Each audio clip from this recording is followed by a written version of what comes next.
Woof woof! Hey guys, it's me, Marcus, aka the Mad Dog. You all know what time it is. It's that time of the month that some of you have been looking forward to.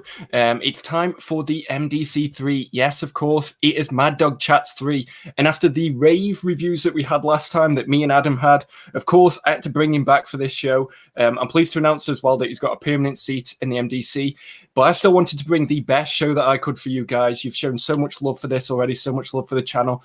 So we've had an invasion from the EU, and I'm pleased to introduce this time around. We've got two guests on top of Adam as well. Hopefully, you'll give them all a big Mad Dog welcome. You know, we've got Mr. J from. Well, he's trying to teach us how to pronounce his name as well. So we could. It's a beautiful sounding name. It's just I'm from Stoke. Like, we were illiterate as he is, so it's a beautiful sounding name. And we've also got Mr. Danoh's Comics himself. Thank you for joining us, guys. How's it going? Go ahead, Joakim. I've been looking forward to it. I'm doing fine, thank you. First time making a live show in forever, so this feels so weird not being able to censor myself and just trying to think of what to actually say before I say it. How about you, Danoh? How's it going?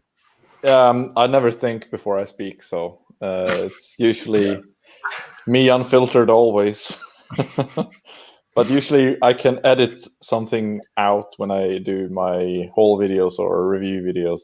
But sorry, Adam, I interrupted you before. Oh, no. I just jumped in because no one seemed to be speaking. But yeah, all I was saying is I'm good. I've been looking forward to this all week. It's been a long week. So I hope everyone else out there has been looking forward to it as well. Well, we've already got some comments going on in the chat. We've got Mr. Blue Sonic himself there saying, hey guys, thank you for tuning in. We've also got Wolfgang number 4 saying, what's up? Thank you for tuning in. We've got Zelos Irving saying, woof woof. Thank you for that. And can't wait for it to start. Well, that time is now. We've started, baby.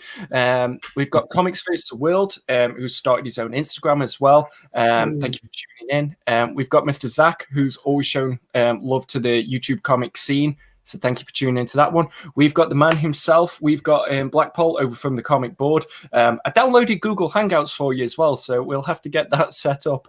We've got Mr. Highland G himself as well. Thank you again for tuning in. And of course, no stream would be complete without our boy, SEC. Thank you guys for tuning in. We hope you'll have a great show. We've got Mr. Brian here from London. Nice, another UK. Representing. Like I said, thank you for tuning in, and I want to thank all three of you for joining me on this. I've been so nervous for this one. I was like, I really want this one to be good. If I interrupt you, I say this normally before I do a stream, but I've got this problem where when I get a little bit nervous, I end up thinking about what I say about 10 seconds before I say it, and then it's like I can't stop it. It's like a runaway train. So if I accidentally interrupt, it's because I'm excited to have you all here. It's nothing rude. It's nothing disrespectful. I'm just thankful that you're all here, so thank you once again. No worries. Can I make my excuse now before we start? Yeah, this is the excuse section of the show. This is where it's my first time. That's my go-to one, so nobody can have that excuse now. So, hi everyone, this is Joakim Comic Center. That's usually how I start all my videos, but for you that don't know, both Daniel and me are from Sweden, so English is our second language. Even though sometimes that it can seem that we speak fluently, sometimes, at least for speaking for myself, when when we're going to start with discussions and everything, maybe sometimes I'll stretch my sentences a bit as I'm trying to figure out the correct word that I'm looking for, and then maybe can't find it. So maybe I'll send a message to Daniel and tell him, how do I say this? Or Google Translate it myself. But if I use a weird phrase or a weird word, that is probably because I don't really know what the word is in English. You're doing just fine now, Joakim. I was going to say, you speak English better than me in most of your videos, so you're already doing well, so don't worry. But yeah, I'm just glad to have both of you guys here. I know a lot of people have been asking as well, but how's the comic buying journey been over in the EU since obviously Brexit's happened? You know, we're going in with the fun, easy questions at first. But yeah, how's comic buying been for you guys at the moment? I can go first. For me, when the COVID mostly lockdowns hit overseas, it kind of affected my comic buying quite a lot. So I kind of paused my purchases during the spring, and then I kind of had to pick it back up at the end of summer when Diamond started to open their services as well. So I mainly bought directly from my local comic shop during those months where most of the comic world basically went to lockdown. So that's where I got my books from. A lot less than I used to during those months. But then when it kind of picked back up from the Americas, where I kind of got back into buying from in-stock trades, I was disappointed in the way they kind of handled things, since it took more than a month to get the package packed. And then it took about a month or two to get it sent over here. So I kind of waited, and I kept buying books. And then they never showed up, and I kind of got nervous and stopped buying for a bit. And then everything just kept sliding in a way. So it's been weird, to be honest. For me, at least. How about you, Mr. J? Let's see here. For about 1.5 years ago, I moved to another town, so I canceled my pull list. Daniel didn't believe me when I said that I was going to stop pulling Batman. Having the tattoo and everything, he would think that would be a forever book for me. But of course, it still is, just that now it's all collected stuff. And just because I buy just collected editions right now, it hasn't affected me in the same way as to a month-to-month basis, as I stretch out my in-stock trade purchases right now. And actually, I don't think I've said this, but I recently actually made my last in-stock trade purchase, as I believe as of right now. Your last one? The last one from that website, that is. It's not like I'm stopping with collecting or anything. I'm just turning my face to another website now. But with that, buying from in-stock trades, I think I kept it quite. It took me like 2 or 3 months between purchases, therefore, and I always had stuff to read anyways, and the studies kept me pretty occupied, so I haven't really thought about it as much, I think I should say. Because I know for us over here, like, we had an issue during the pandemic when everything started that pretty much just seemed to encapsulate everybody everywhere. Like, America was having stock issues as well, and that's when you know it's serious. If America can't get a book, that's the time to panic. That's when the FOMO really kicked in. But I know, like, Comic Pound, you're having massive hauls at the minute, man. Like, I'm jealous every single time that you put out a video. Have you noticed anything different in the last couple of months, maybe? No, funnily enough, I've not had much trouble getting books. You might have noticed, but as well, not only that, I feel like a couple of books I've got like even earlier. Like I think the 100 Bullets book I got, the omnibus just came out, Volume 1. That's I seem to have got quite early compared to a lot of people. I don't know if it was just Forbidden Planet kind of shipped it out a bit too soon or whatever, but I got that actually quite early. And again, with the Absolute Planetary that just came out, I did a video on it like the day I got it, and that was like the first video on YouTube. Like I hadn't seen any videos of it up to that point, and like I seem to have had the book quite early. So if anything, it's gone the other way. But I don't know. I don't know if that's normal. It probably won't last. But yeah, not really had much trouble in the last few months. It was a bit of a drought back when it initially first happened, but other than that, not too bad really. But I know, it seems like 2021's the year that a lot of people are changing their attitudes towards collecting a little bit. Like SEC in particular said that he's going on I can't remember what he called it, but like a buy-in ban until he's read what he's actually brought. And I know, Mr. J, you're talking more about your actual collection at the minute, and I just watched your video that you just put out as well that everybody should check out. And it feels like there's this shift in a change of attitudes in general throughout the community over the last year. I'm not sure if people agree or disagree, but I thought that was quite interesting because I'm just like, no, I'm just going to continue to spend like I actually have the money that I'm spending.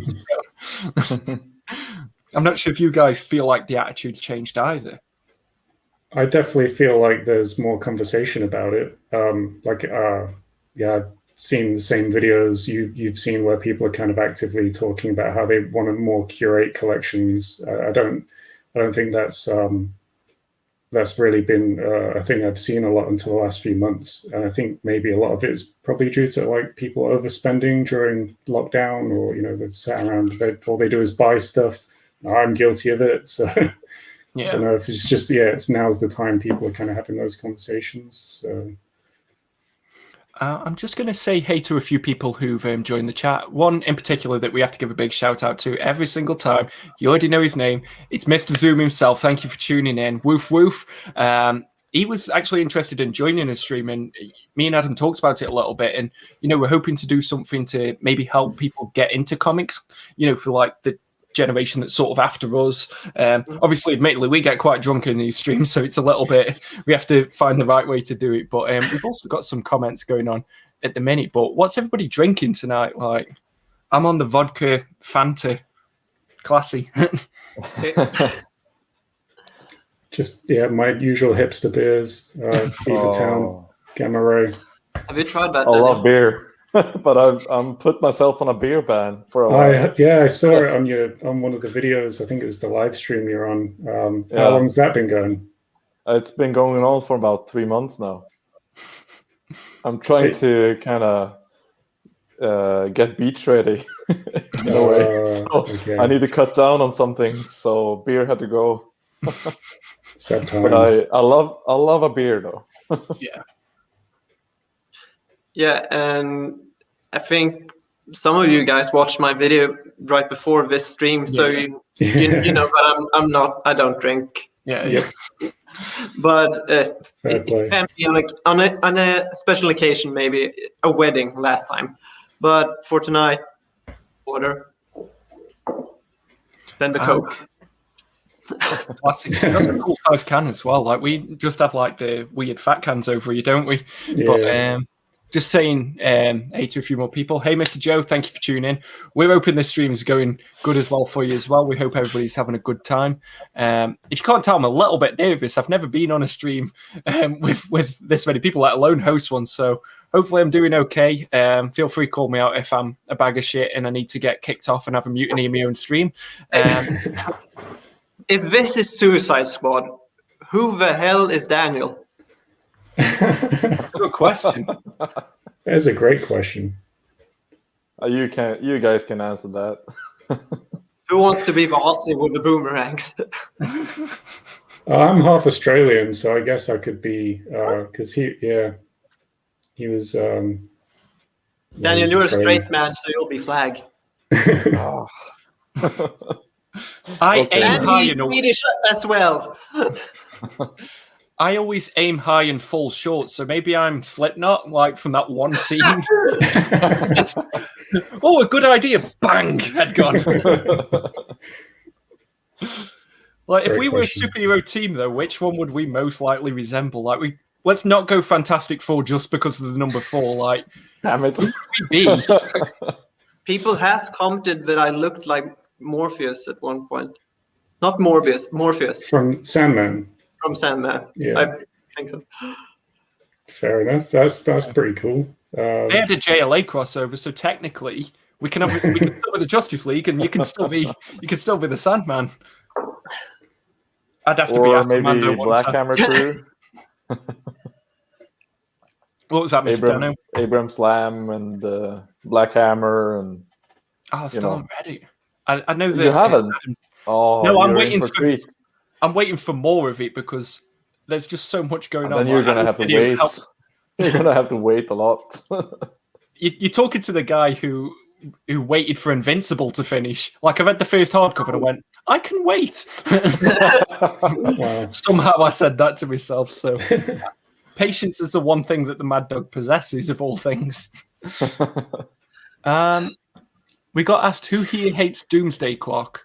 Ooh, that's an interesting question. Well, not question. Hate's a strong word as well. Like a comic that I hate, like even bad comics, I like for the ridiculous value. Yeah. Like that's something I was like, should I ask you guys what like the worst comic is that you've ever read, or is that a question we should avoid? But I was like, I can answer that, but I just want to say that I like Doomsday Clock for what it is, but I am not as hardcore when it comes to what is canon and what is not. I think at some points you can build up your own canon for each and every characters, because Free Jokers, maybe someone will count that as non-canon because they hate it so much and would never accept it for. And yeah, it probably is another timeline now because it should have appeared like 2 years earlier or something. Yeah. If they got their stuff together. Or can we curse in this? I never asked that. Yeah, fuck it. Say what you want. Yeah. Okay. I'm not going to parent this. I can't even control my own videos with the way I talk. I started censoring myself in my own videos now, so now I'm thinking, should I bleep myself out? But No, go for it. Just not the C word. That's the one that me missus watches these, and there she are hates so that many word. No, but let's see. But I enjoy it for what it is, and if you would take the company's word for it that it was canon, then sure, hate it. But I think you can pick and choose whatever you would like to be in continuity, and if that makes the picture more blurry, then take it out. I like that philosophy. I kind of subscribe to that myself. Yeah, make your own continuity. Yeah. Like the X-Men films alone have given you that taste of just fuck it. Do you like a film that is in your continuity? Do you want Wolverine to have actually been an X-Men 1 like he referenced in Logan? Fuck it, that's your continuity. But do you want the James McAvoy earlier edition? Yeah, go for it. Like 100% agree with you. Bang on there. I can draw that to another segment or another franchise, and that is the Assassin's Creed franchise. I was huge into Assassin's Creed.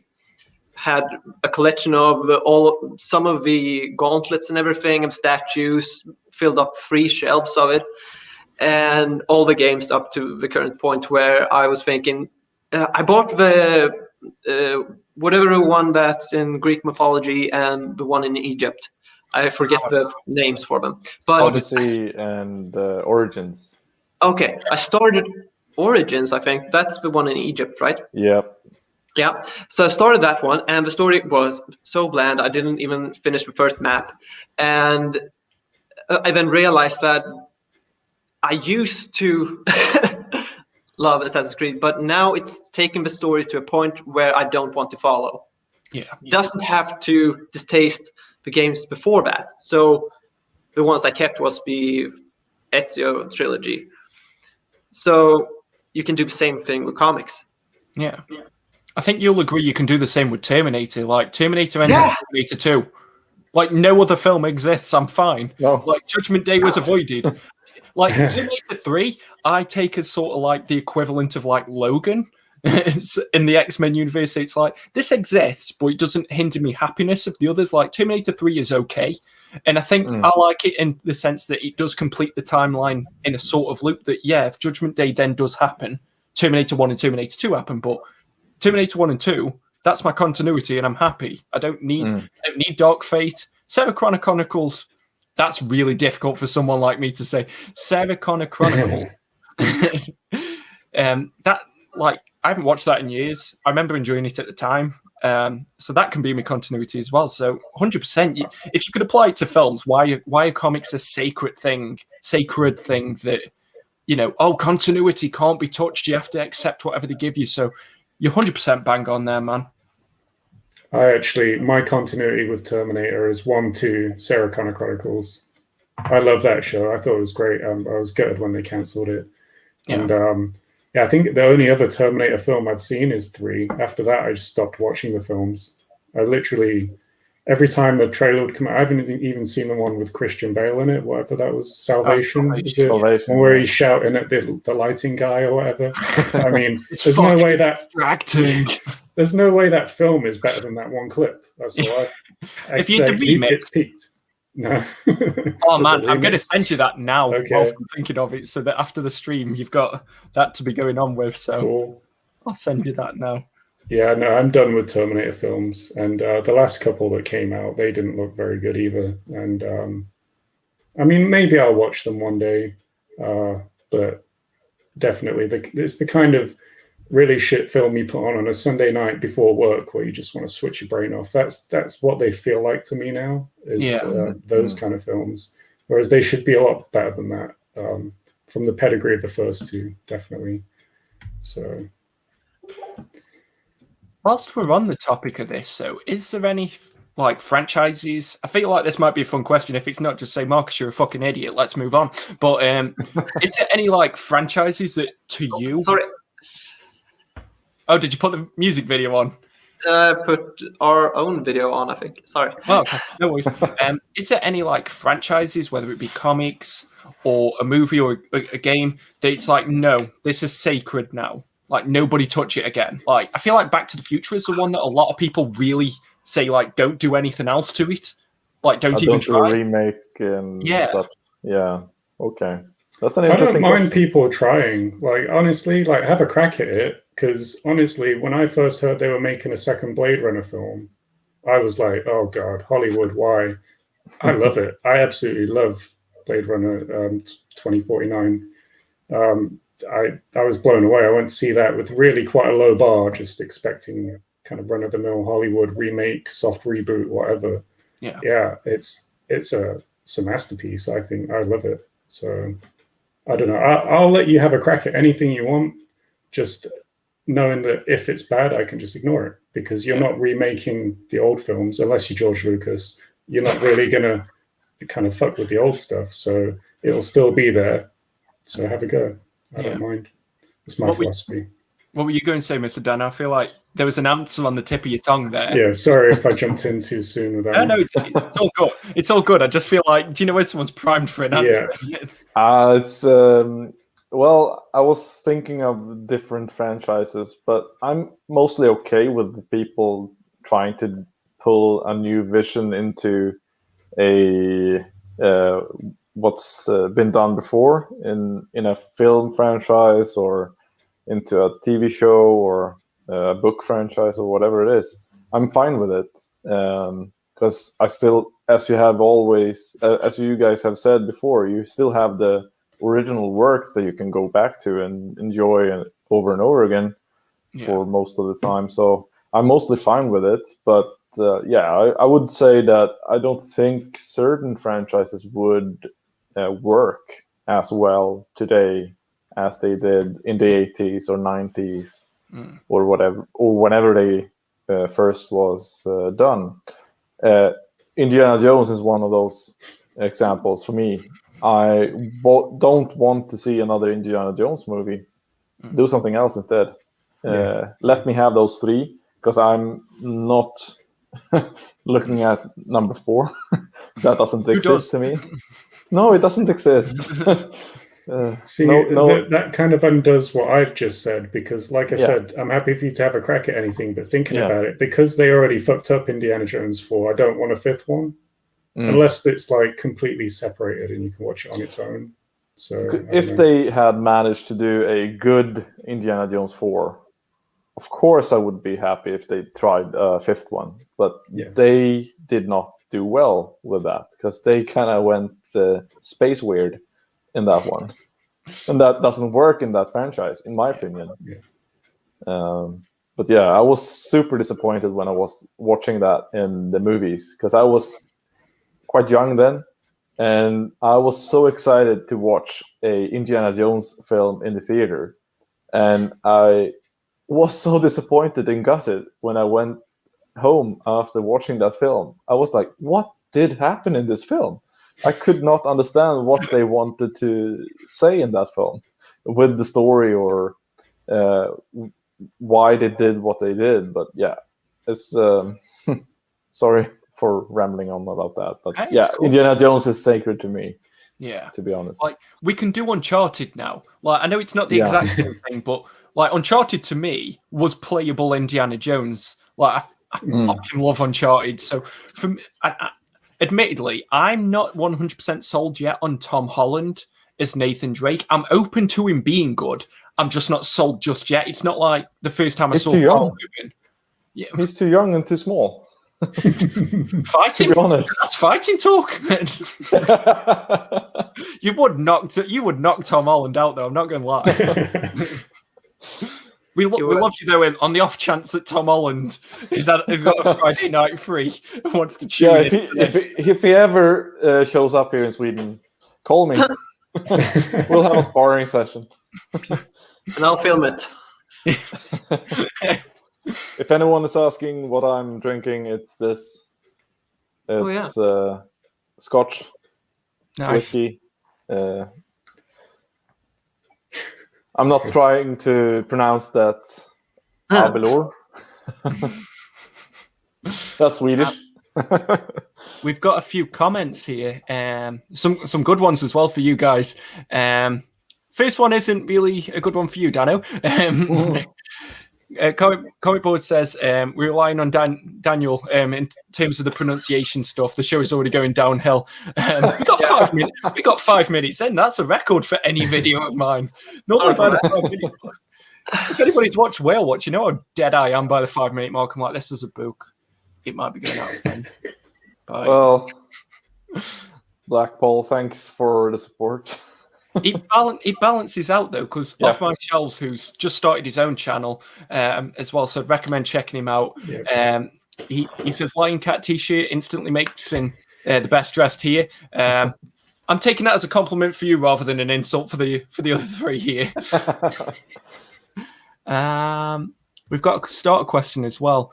Who has the nicest looking comics collection, and why is it Mr. J's? Like, you do have a beautiful collection. It's just Sweden's got such a good like design sense. Like we were saying this before, like it's just so beautiful. Don't you have IKEA in England? Yeah, but you created them, so you're ahead of the game. I feel like we need to thank you on behalf of all the omnibus collectors for the Kallax. You know, just get it out there. It's a very sturdy shelves, set of shelves. I hate them, but they do work well in supporting heavy books. So I hate Kallax shelves. They don't look good, but they work well. Well, I don't like them, but I have them. Because they are sturdy and they kind of support your books well in that sense. But they have got the limitations, because like earlier I was trying to rearrange some of my books and I'm almost snagging near enough every dust jacket. Yeah. Because especially for your top shelves, if you haven't secured them to the wall, those books need to be pushed back, else you risk them falling over. So, you know, I'm trying to pull out my books, and then it's always a case that you've got like half an omnibus of space in the next cube, and so you've always got missing gaps, but then at the same time you run out of space too quick. So I feel like the Kallax fad might only have a couple more years left in it. Which shelves do you have, Mr. J? Because yours are beautiful. Yeah, thank you. If I'm going to speak about the Kallax first, because I actually had Kallax in the beginning, or in between, I had an M&S, which is much like a sturdier Billy shelf, but I had two Kallaxes in between. And like most people, I used them in the wrong way. Or they're not really bookshelves, they're room dividers. Yeah. Oh, okay. So you have an extra depth of one more row of books that you can't really use if you put it up against another wall, because then you're going to hide books behind it. But if it's in the middle of a room, like a room divider, then you get out all the... You get the most out of it, yeah. You get most of it. Thank you. First proven point why I need him today. But yeah, you don't use it to its full extent. And that's why I believe that the Billy shelf also is better at that point. But it is not as sturdy as the Kallax with its supporting middle shelf. Yeah.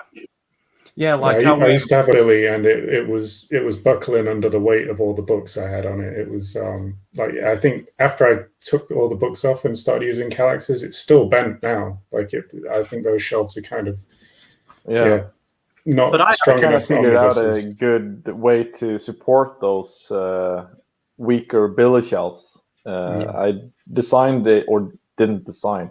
I figured out a way to support it. Because I was planning on switching to Billy, and I wanted to make sure that they didn't buckle under the pressure of all the books. So I decided to kind of get these aluminium U-frames that you could fit onto the back end of the shelves. So you fit this U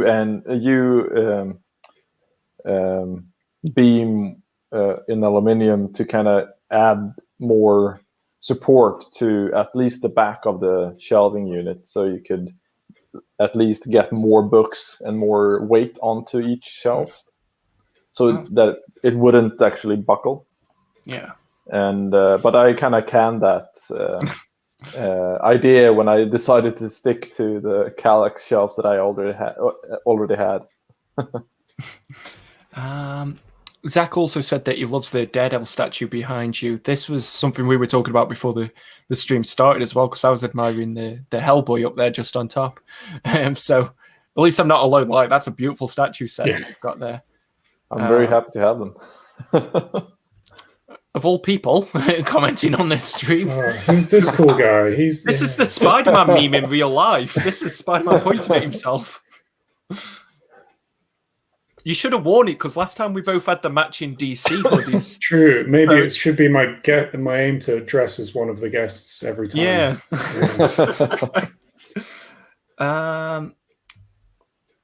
Brian says he still hasn't been able to get a hold of She-Hulk by Dan Slott omnibus. Like, that seemed to just disappear because of that weird sale on Amazon where it's like 40 quid everywhere.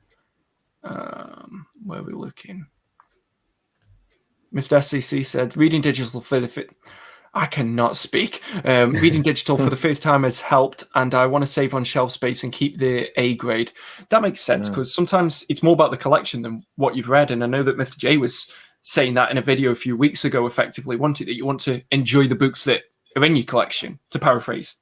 Yeah. I think I say that in every video now, so it's getting kind of preachy. I feel like a lot of us need to hear it. It's definitely struck a chord with me. I mean, it might take a while for it to properly sink in and actually take effect into my buying habits, but like, I really want to aim towards not having just every book. I want to have books I love. Kind of starting in there. So that, drawing a bridge to the thing that I said in the video I just uploaded for 2 hours ago. As you said, you need to hear it more times to really get it in. What you do hear most of the times are the books that people are recommending you. Yeah. More so times than being more selective about it. So, as I said, I don't really subscribe to many comic book YouTubers. Maybe I'll unsubscribe Marcus after this. I don't know. I felt like I was on Britain's Got Talent then, but it's like... But I follow the two biggest influencers, I guess, because that is what we are. We are comic book influencers. Whether you like that title or not, you influence other people to pick up the stuff. Of course, you have no obligation to how you influence people. People have their own responsibility to listen to you. But when you are subscribed to 10, 15 channels and you watch all their weekly videos after that Wednesday or whenever their whole video goes up, it'll probably be the same book over and over again. And the circle goes on and repeating itself on how you should pick up this book. Yeah, I agree. And I was thinking of... because this month's been a bit of a skinny month for me. I've only really had about £200 to spend on books. So I thought, you know what? Well, yeah, like, everything's a blessing. Any book that you get in a month is... I remember when I was a paperboy and I couldn't afford some of the books that I wanted. So everything is a blessing. But I was thinking I'm going to try and change it up. And I'm kind of going to have, like... I'm going to treat it like side missions in a video game that, you know, maybe 1 month I can only buy 1 book from each major company, or maybe, you know, I can only, do you know what I mean? Just stuff like that. Maybe I have to get 1 that completes a run, or maybe 1 new book, or maybe 1 book from each continent. Like, really try and change it up for myself and make it more about discovering books that really interest me, rather than just like, oh shit, I'm scared I'm going to miss out on Uncanny X-Men Volume 4. Yeah. I'll just buy that now, even though I'm not planning on reading it for a year. Like, so I don't know. I think maybe it's opened a door so that we can have more fun with it. Yeah. But what you can do, you can go either go digital, as SEC wrote, or you can watch a review video of it. Yeah. See if you're even going to be a little bit interested in the storylines that's collected within it. Because if there is an omnibus, there is probably a paperback of it, or the single issue run, and somebody has talked about it. So you can do the work and figure out before you actually get the edition. Yeah, I'm a panic buyer though. But Zoom's question, I just want to answer that. Oh yeah, which one? I'll gate up on that. Is it I have beer? Oh. 1 sec, just let me give a woof woof to Mr. Goosties. Which question are we looking at? The latest one. The X-Men one. Yes, are we ever gonna read Claremont's? Yeah. Short answer, no. But I think partially why I've survived all of these, what are we calling them? Omnigeddons? Yeah. Yeah. It's partially because I do not read X-Men. Not in an extended way, at least. I have 3 X-Men books. At one point, I had 4. I have the Astonishing X-Men Omnibus, the New X-Men by Grant Morrison, and the Hoxpox, the Power of X, House of X book. Yeah. And at one point, I had the Uncanny X-Force, but I sold that one. The Rick Remender one? Yes. Yeah. Because I heard so many good things about that one.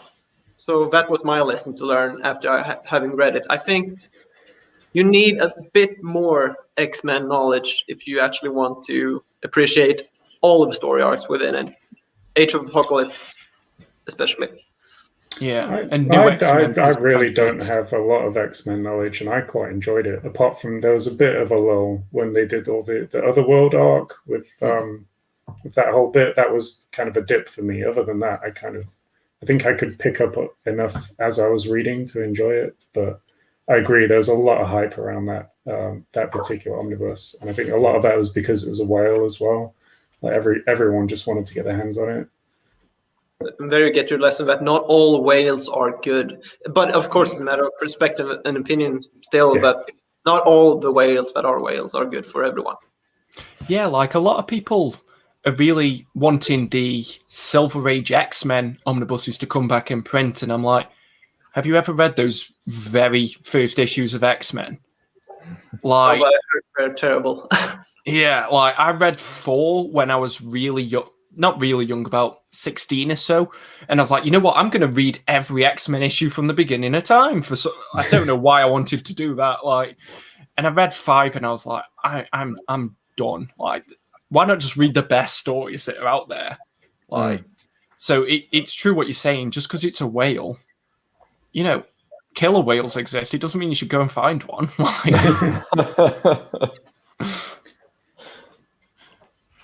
We've got some good comments going on here, so I'm just gonna scroll back up a sec.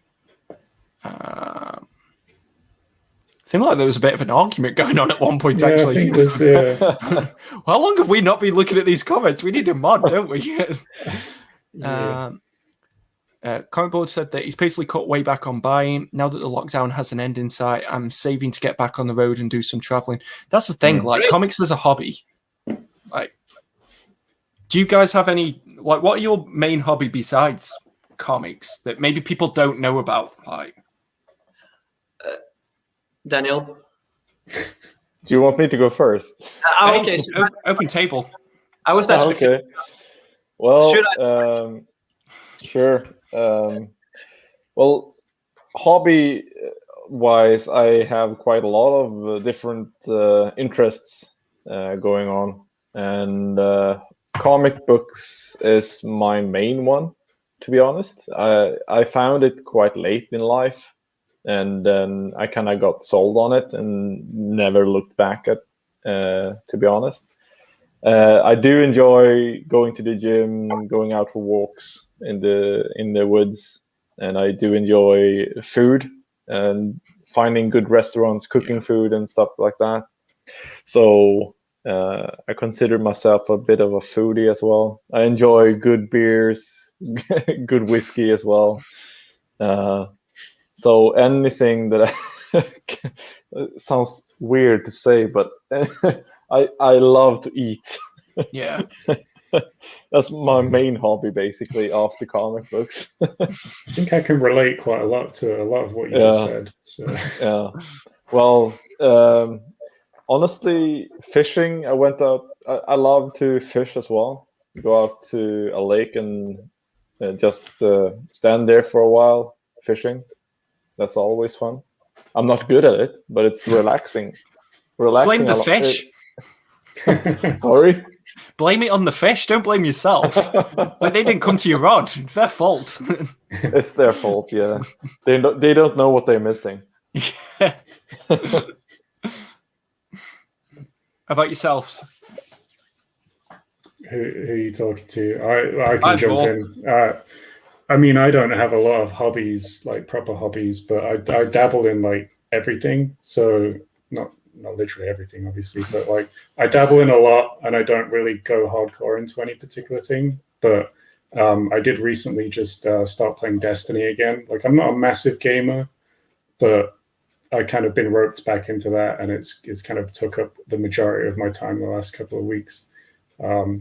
So yeah, I kind of play a few games, but never really anything too hardcore apart from Destiny. So anyone who's watching this who plays Destiny, if you see me in there, please be kind, because I'm just getting used to it again. So do you play PvP or just the main missions? Oh, everything. Yeah. That's what I love about Destiny, is that you can kind of just like, I don't think you really get the most out of it until you do like a bit of like the whole package. Yeah. So I know a couple of my friends who play it, they really don't like the PvP. I love it. No. I'm a massive fan. Because I'm too slow. My reflexes aren't what they used to be. Fair enough. Well, yeah, I'm not too bad at it. I mean, I'm definitely rusty because I haven't played for a few years, but yeah, there's nothing better than having like a hard day at work and then getting home and just putting on some Destiny and shooting some people in the face. So yeah, I don't know what that says about me, but there you go. Mr. J, floor's yours. Okay. And first of all, Adam, better you do it in the game than in real life, so that's all good. True. Yeah. But let's see here. The comic book hobby. Duh. But otherwise than that, because comic books is, like for Daniel, I discovered it pretty late in my life. I feel like I discovered it like 8 or maybe 9 years ago now. And I've always read comic books, but it was Swedish pressed comic books and just social satire and whatnot, but never really quite superheroes, because we haven't had the same kind of market in the Swedish market for comic books. So you need to go to find that special shop if you ever want to pick up a single issue of Spider-Man or Batman. But other interests then that took place were drawing. I drew a lot of manga at one point. Manga is from Japan, Marcus. I wouldn't know. So if my girlfriend was here and if she was real, like, she'd be fully into this conversation. Yeah. Manga, I'll have to Google that one.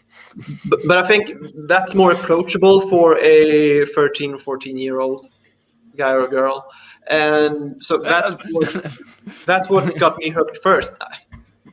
That wasn't a peek on your partner, Marcus. I was going to say, like,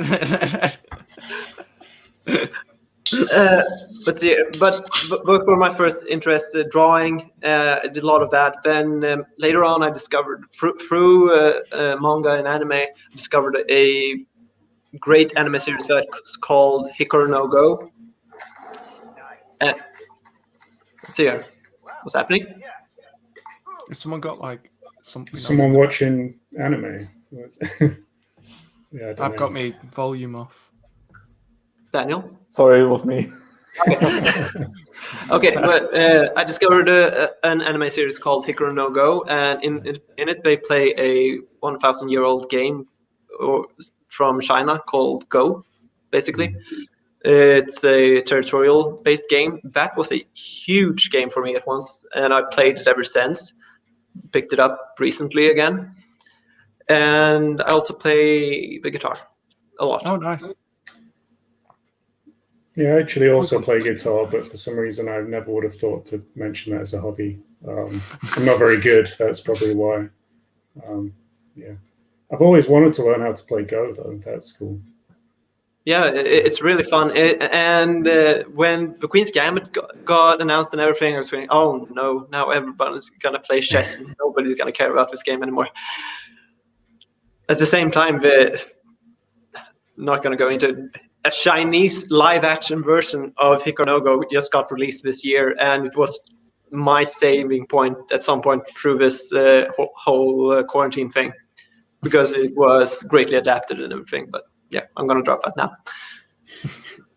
That's good. It's always interesting hearing what other like hobbies and collections people have, though. Like when we've got this like main connecting thing of comics, to see exactly what it is that separates us outside of that as well. Like I always just find it interesting seeing what else we're interested in, seeing if there's any through links with that as well. So I just always think it's an interesting question. Yeah. Just having a look through some questions here. Apparently, if we were a superhero team, I'd be Crypto the Superdog. I'm pretty cool with that. I'd be fine being Crypto the Superdog. Pretty badass. Yeah, I feel like I'd let him down though. If I'm being honest, I feel like I don't know. I'll be Streaky the Super Cat. Yeah. You probably say? I'll be Streaky the Super Cat.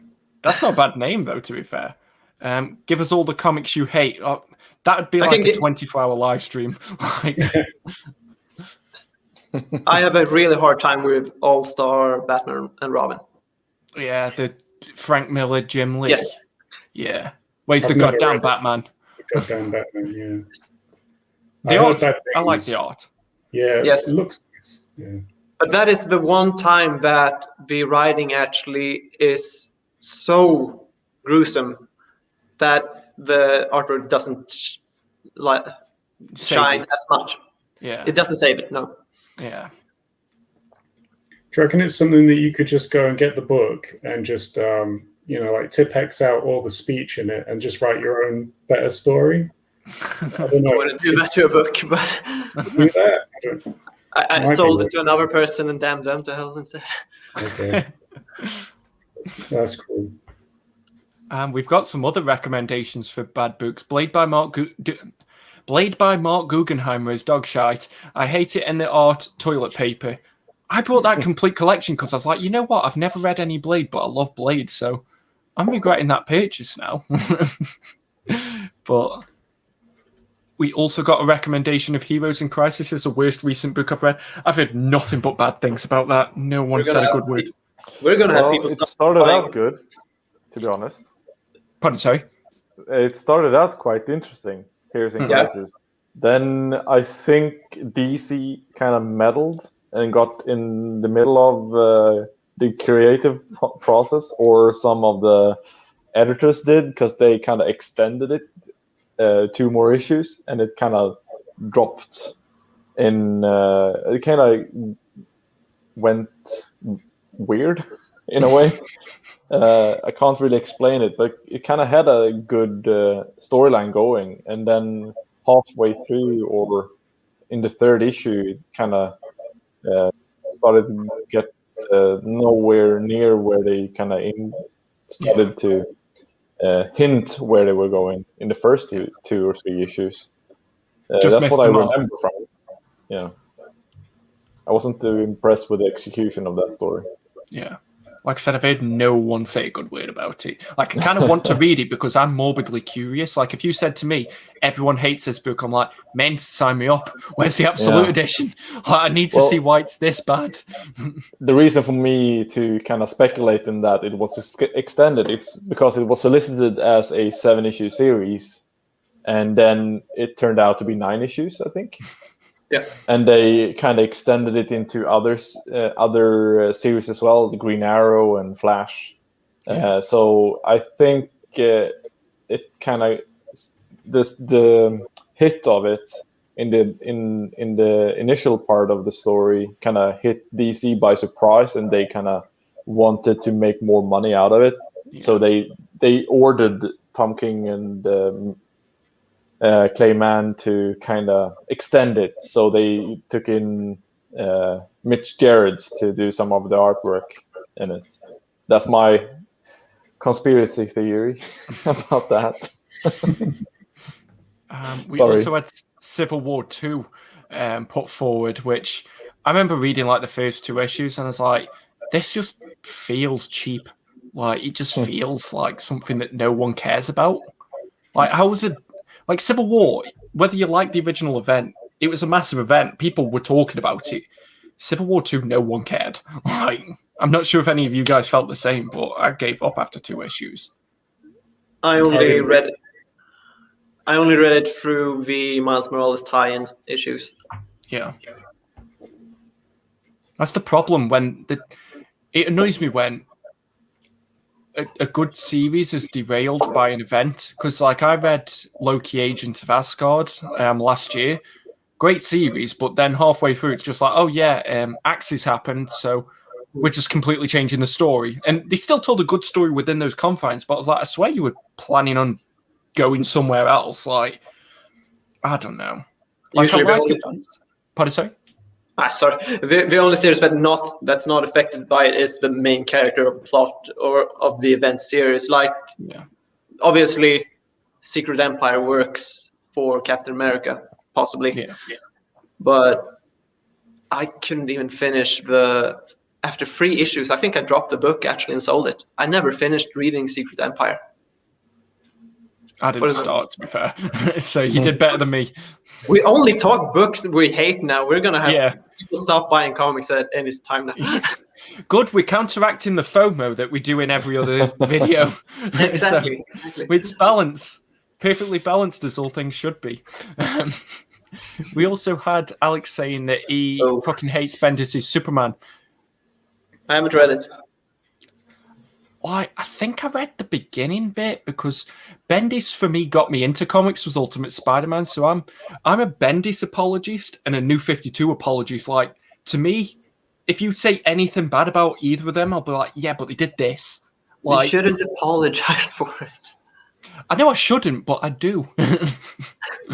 I'm weak. I'm weak sometimes when it comes to comics in the New 52. I'm sorry, this is my opinion, then, and so on.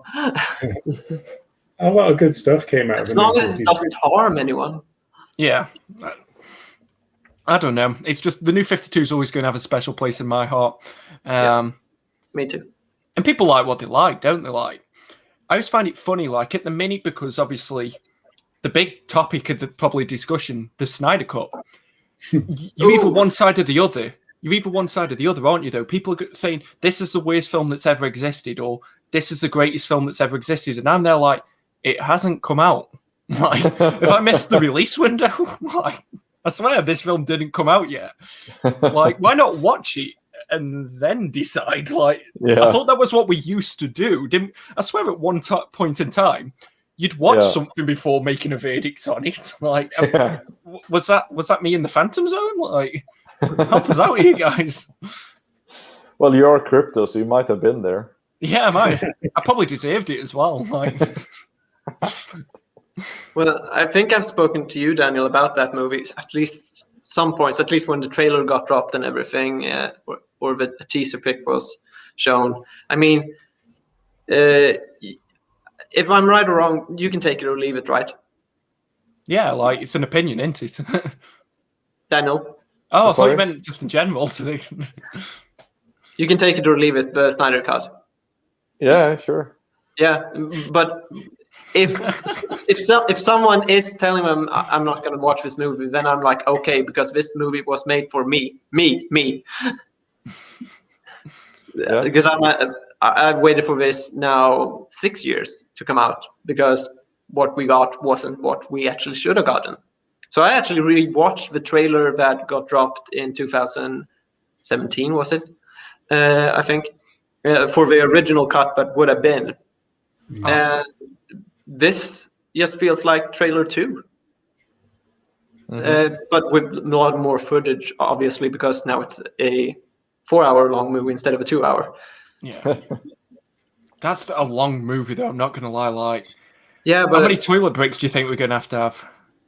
Probably, I think I could manage, actually, because I managed Endgame. Yeah. So then I think I could manage. I'm not going to. It depends on how much I have to drink to put up with what I'm seeing. So it's completely up to Zack Snyder how many toilet breaks I have.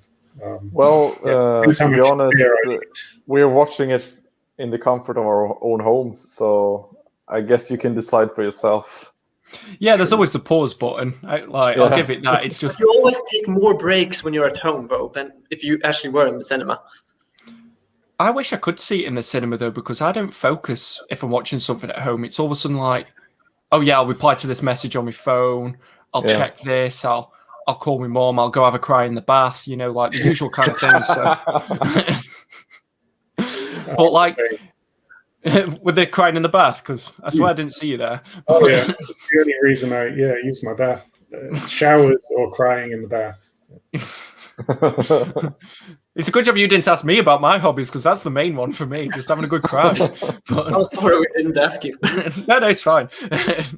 Like, you know now, it's comics and crying. Like, that was the original title of the channel. But yeah, like, I'm excited for the Snyder Cut. At first, I've gotten more excited the closer we've got to it, because at first I was like, I feel like the time's done. I feel like it's not going to do anything for me. But like Adam and myself were talking about it when that trailer came out, because I feel like me and Adam are in the same boat with it. That we're like, we don't want there to be a bad Justice League movie. Like, what? We don't want any comic property to be bad. Make them all 10 out of 10. Great. Here's my money. But can it be as good as everybody's saying? Because people are like, this is going to be the second coming of Mr. Jesus. And I'm like, can it? Because as bad as the Whedon cut was, and admittedly, it's not the Whedon cut, it's the hodgepodge. The hodgepodge cut. Whedon's an arsehole from all these comments that have been coming out recently. I'm not defending anything that he's done as a person, but are you telling me that if they came to you 6 months before movies being released and like, yo, Joss, here's a couple million, you can make whatever DC movie you want after, just finish this Justice League movie, that you genuinely think that you could make something decent? Like, that was, as soon as Zack left, regardless of what film Zack was going to bring out, the movie's doomed. We knew at that point. That's why nobody went to see it originally, because we were like, it's going to be a bag of shit. But I'm dying for this film to be good. I'm dying for... give me a good Justice League film. Give me something that rivals Avengers Endgame, Infinity War. But do I get... Pardon, sorry, mate. I hope this is DC's Endgame, because I don't think it could bring it in another way. Yeah, if it's not now, it's never happening. Probably. Watch it come out, and I'll go, yeah, it might happen next time. Like, I'll just completely do a U-turn on whatever I say. I think the whole thing is fascinating, though. Really, like the idea that there's been so much build-up for this kind of director's cut. It's really fascinating, just like from a perspective of it's never really happened before, and the fact that they're kind of doing it this way, they poured so much extra money into it, and they're getting it out there. Like, no matter what happens, I'm excited just to see it. So it could be a bad film, it could be a good film, but I'm really excited to see what the hell it even is. So I don't care. I really am looking forward to watching it. So I didn't want to get hyped. Sorry, I was just going to say I didn't want to get hyped, but it's happening. Yeah. Well, I haven't been caught by the hype train just yet. I will probably watch it at one point, but I'm one of those people that aren't bothered by it, to be honest. I'm not a big fan of Zack Snyder in the first place, so I think he is mostly a music video director who kind of mashes up the stylistic approach of music videos and shorter videos, and then make a longer version of it. And he's a very stylized director, of course. He does beautiful shots. He's a great cinematographer in that respect, but I don't think he has the ability to pull off a big and long story as a movie is supposed to be.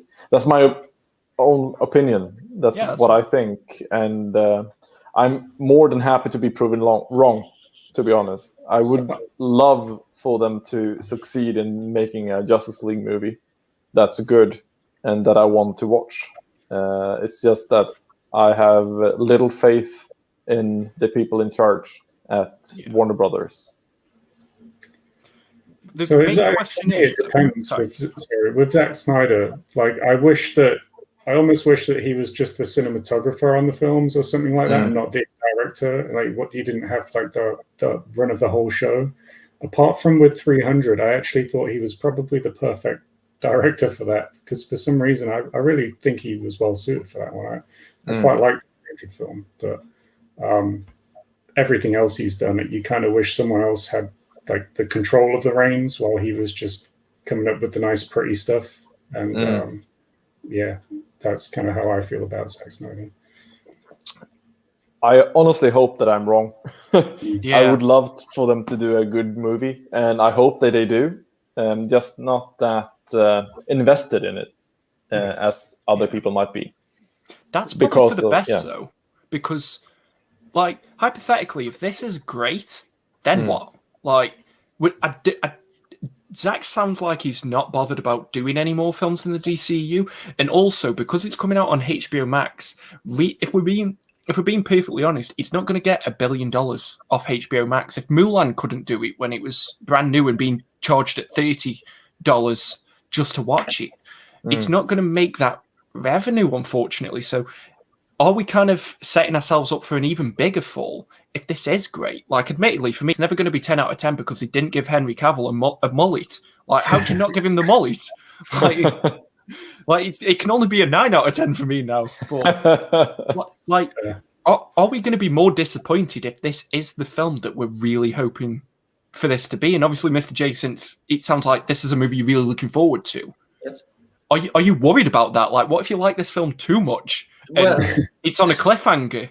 Like, what if there's a cliffhanger at the end of a 4-hour movie?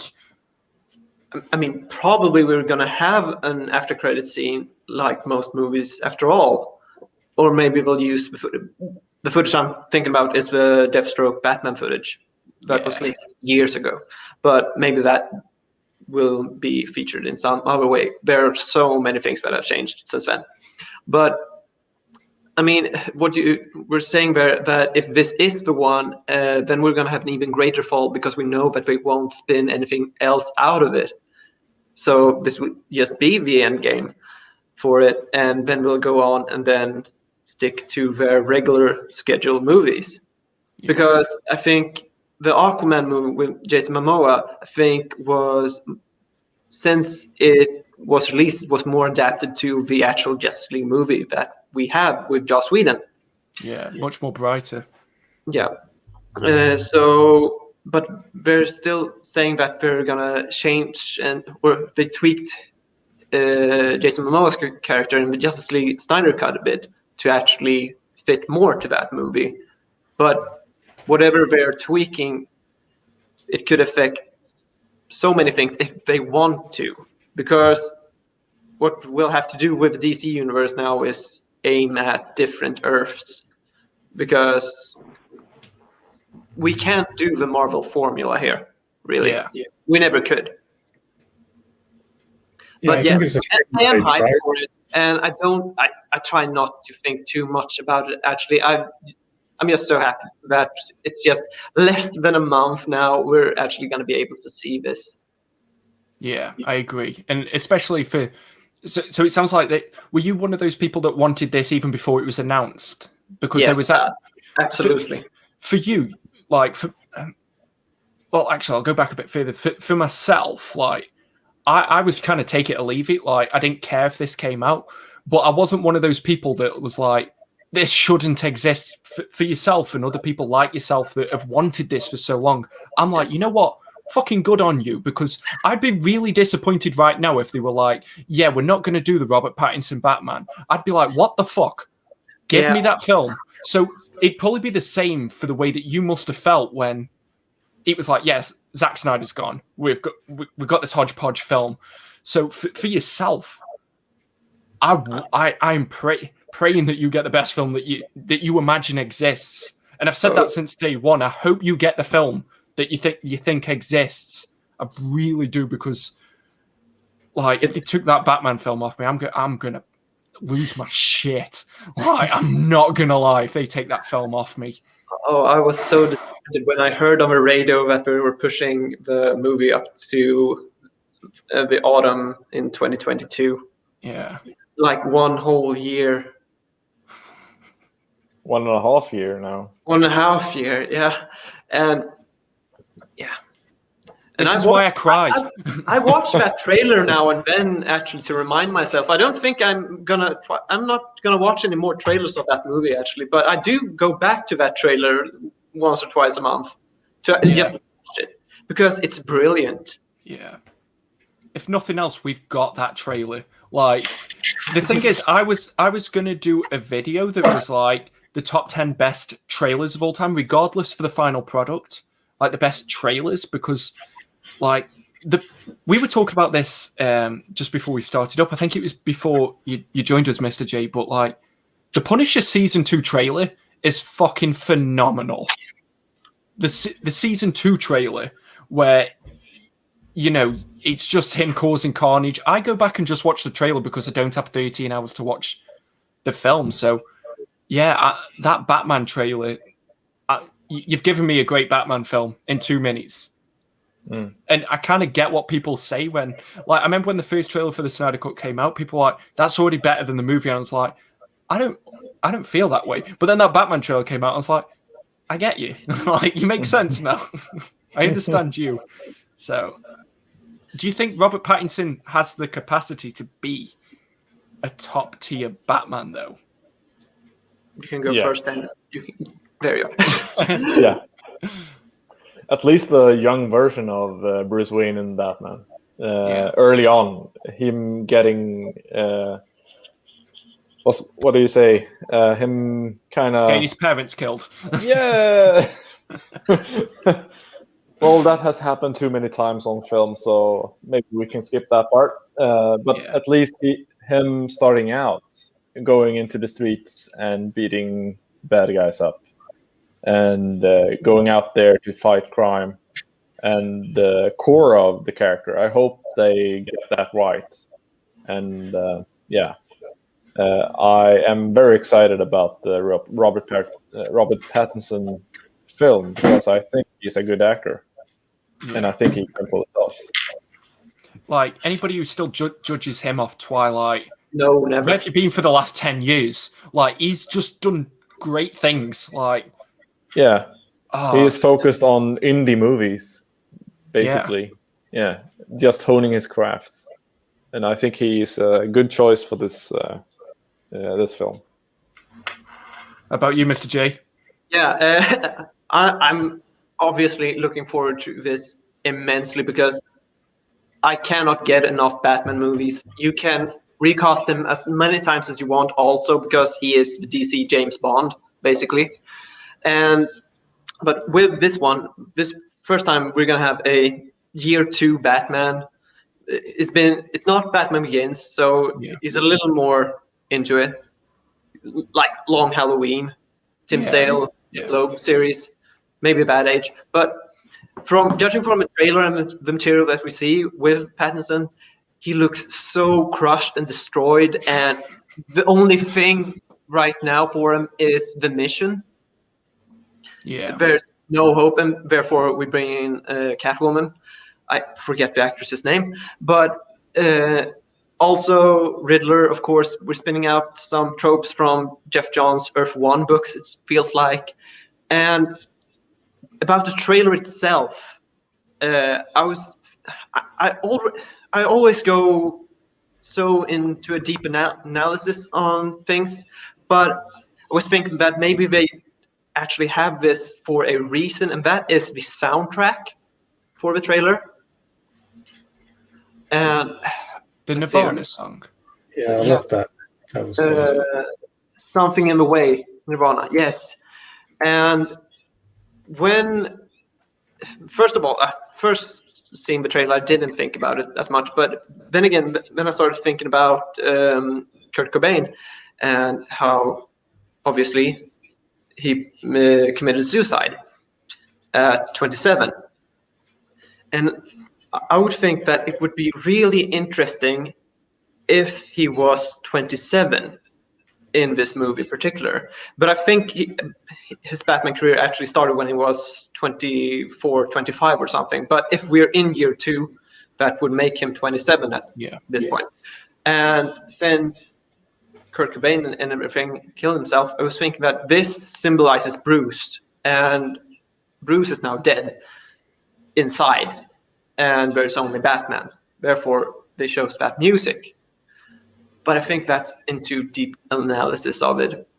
It's a fucking good analysis, so I was here like, holy shit, you should write like essays and stuff. Like, I'm there just like, I like the way you punched the man. And that's like my take on the trailer. That was cool also. But yeah, like we should come back once we've watched that film. Yeah, like, just, even if it's like a 12-hour stream of just us going, can you believe he punched the man in the face? Like, did you see how black his suit was? Can you believe he didn't kill his parents on camera for the 18th time this year? Finally, war paint on the ice. Yeah. Like, I said this though, I was like, if I went back in time 10 years ago, and I said to myself, you are going to look forward to Robert Pattinson being Batman over a Ben Affleck Batman film.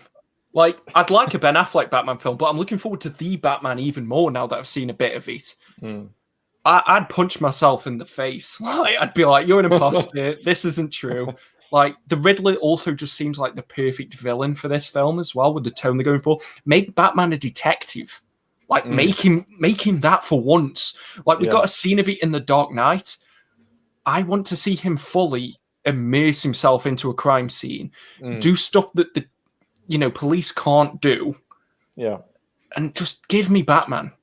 Just give him to... Actually, that's going to get clipped, isn't it? That sound clip's going to come back. I agree with you. Show us why the police allow him to do what they do. 100%. Or do what he does. That's what I wanted to say. I can't speak English myself, so you still get your phraseology better than me. Do we have any comments that we have forgotten about? I'm useless at this. I'm not going to lie. Like I said, there was a full argument at one point that I just didn't pick up on. I'm not sure if you saw this, but Don said that he'd just subscribed to your channel. Thank you. The link for all the guys here should be in the description down below, so make sure you go show them some love. William said, evening, sorry I'm late. It's okay, better late than never. We just hope you're enjoying the stream more than anything. Let's see what we've got here. I'm sorry if I'm skimming over any comments. It's just I'm useless at this. But yeah. This is an interesting one. Obviously, if you don't want to answer it, that's fine. But what do you guys all do for a living? Like, it seems like that's something that people are interested in. So who wants to go first? You can start. I'm a vigilante. I fight crime at night and then sleep all day. That's my answer. Sounds like Kick-Ass, I guess. What are the profit margins? Enough to buy a few books here and there. That's what it matters. Marcus, can you answer that? Yeah, I am cause crime, which is how me and Adam actually met, because I steal the omnibuses that don't get across till when Amazon doesn't fulfill your pre-order, it's my fault. And then I make whale watch of the books that I'm planning on scalping on. No, it's all coming together. Mine's nothing really exciting. I'm customer services at quite a big company. So I get shouted at all day, which is why I just enjoy my channel being a bit more fun and relaxed. Like I get told off by customers all day, by people who don't fucking know what they're talking about. So I come to my channel, I relax, I have a laugh. But yeah, it's nothing exciting. I want to get my book published and get a Man Booker Prize, but wishful thinking. But yeah, nothing exciting for me. How about you guys? I work, right now I'm a student. I work with 3D visualization of interior design.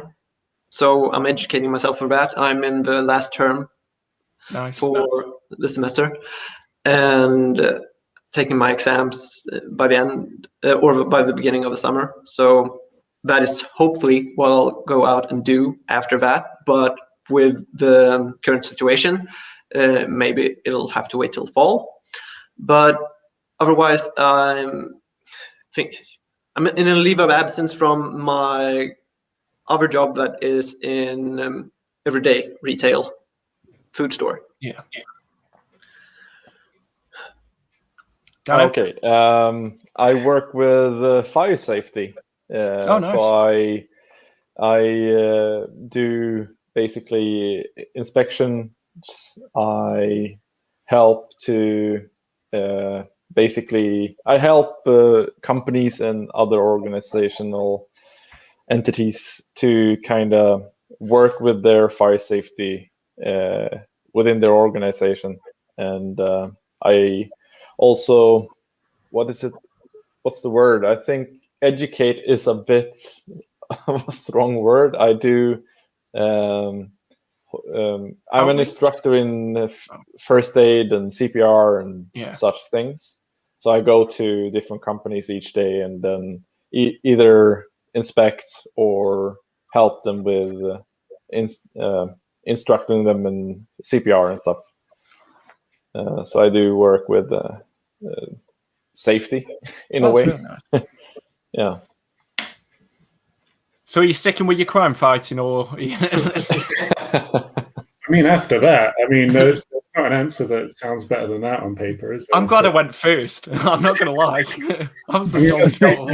If we ever all meet up and go to like a con or something, I'll be glad that CPR, because I'll feel a lot safer about it.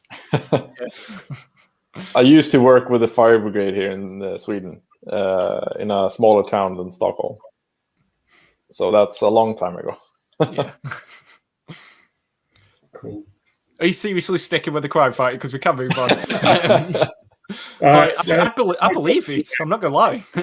I'm a manager of a software team, so yeah, it's basically like herding cats. I'll put it that way.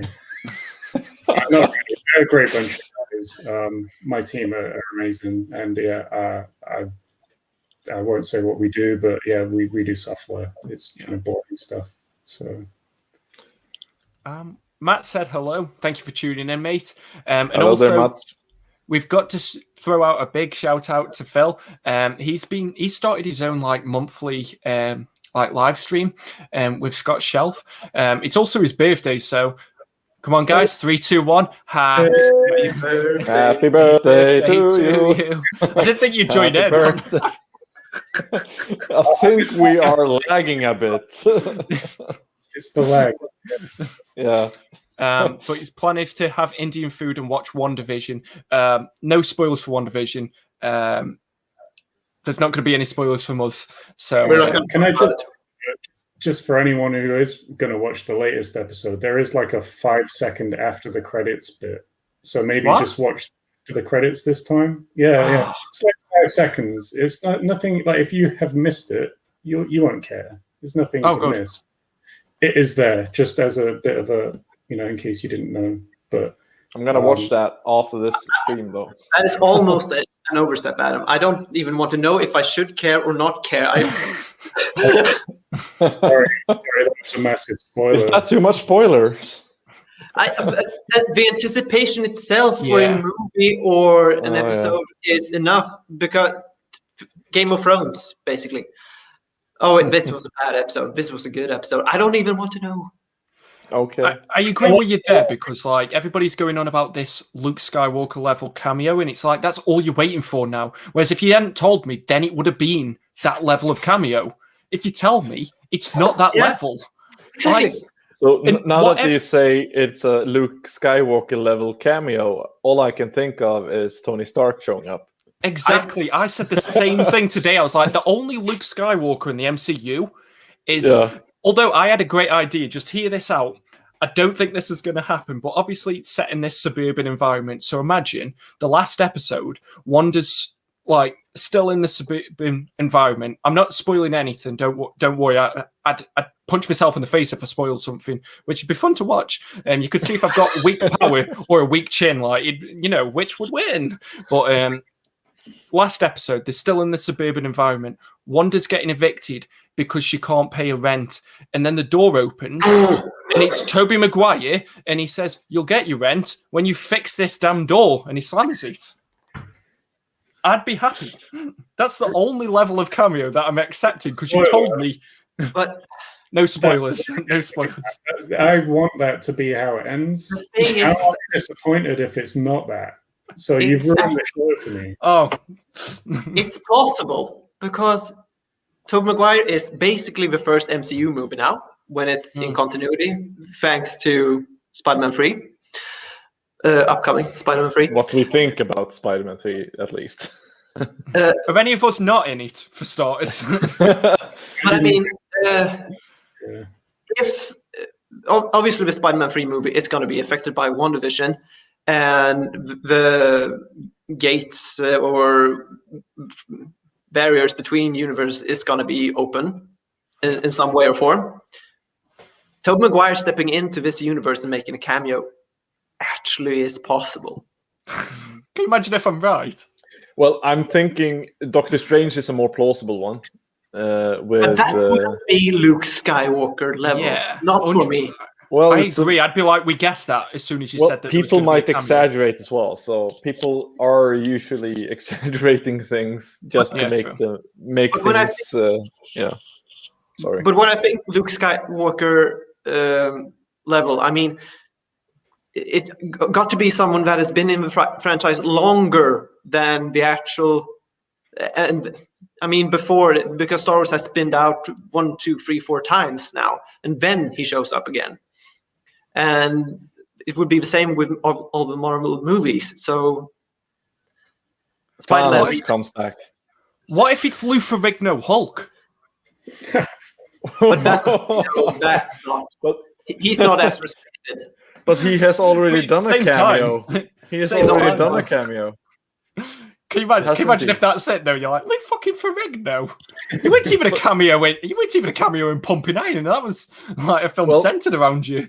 Haven't Lou Ferrigno done a cameo in Avengers, the first one, as the security guard at the museum with Stan Lee there? Mephisto. Yes. The one with Ed Norton in it. He was the Ed Norton in the Ed Norton Hulk, and he makes the comment. He says, "You're the man," and that was like a little too much of a wink and a nod at the camera for my liking. It's cool. Okay, but that's all I'm going to talk about.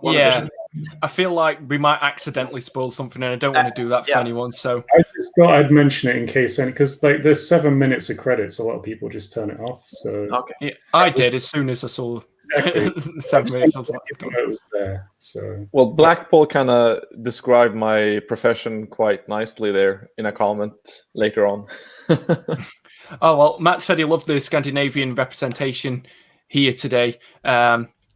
It's nice having, like, this EU vibe going on, isn't it? Like, because if we've watched, like, the other streams and, like, stuff like that, it is quite an American represented group. So I think it's just nice us getting together and chatting. I'm not sure about you guys, but I think this is like good for the community. I could see myself doing this on a regular basis, maybe not weekly like other channels, but it's still nice to actually get out and talk about this, because of course now we're more in quarantine and everything, and maybe not as social, but it feels nice instead of just chatting on a comment board to actually speak about nerdy stuff. Well, we were talking about maybe getting together when the Snyder Cut comes out and, you know, just doing, whether you want an immediate reaction kind of live stream or maybe sit down and have a bit of time away from it whenever we've got time to do it. Like, that was something me and Comic Bound had on the table anyway. And, you know, having, you know, yourself, Mr. J, who's like really eager for this film and wanted it for so long, and Mr. Dan, who's like kind of a bit impassive to it, like, that could be like fun for us. Like, I'm not going to make you sign a contract now, don't worry. Where do I sign? In the comments, you have to put your credit card number, the expiry date, and the 3 digits on the back. That's how it works. That's how it works. That's how contracts work with me. The Don King approach for anybody who's a fan of boxing. Highland asked a really good question. Could you each name a book you have brought based more on the artist and the writer? Wildcats, absolute Wildcats. I bought that, then I sold that. And of course I bought it because of Jim Lee. But I think he was the writer as well on that, wasn't he? Or was he just the artist? I think so, maybe. Early Image confuses me. Everyone was on everything. But that was one book that I bought mainly because of the artist, at least. But yeah. How about yourself? Who wants to go first?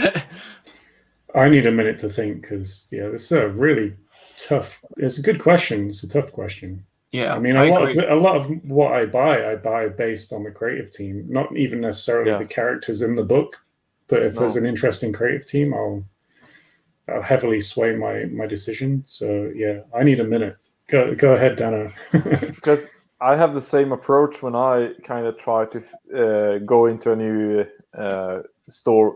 new character, new story, or indie books. I do enjoy mostly what certain writers and artists do, so I do tend to kind of look up what they have done previous and what they are doing in the future to kind of keep my finger on the pulse about those creators that I find interesting. So that's mainly how I find new books as well.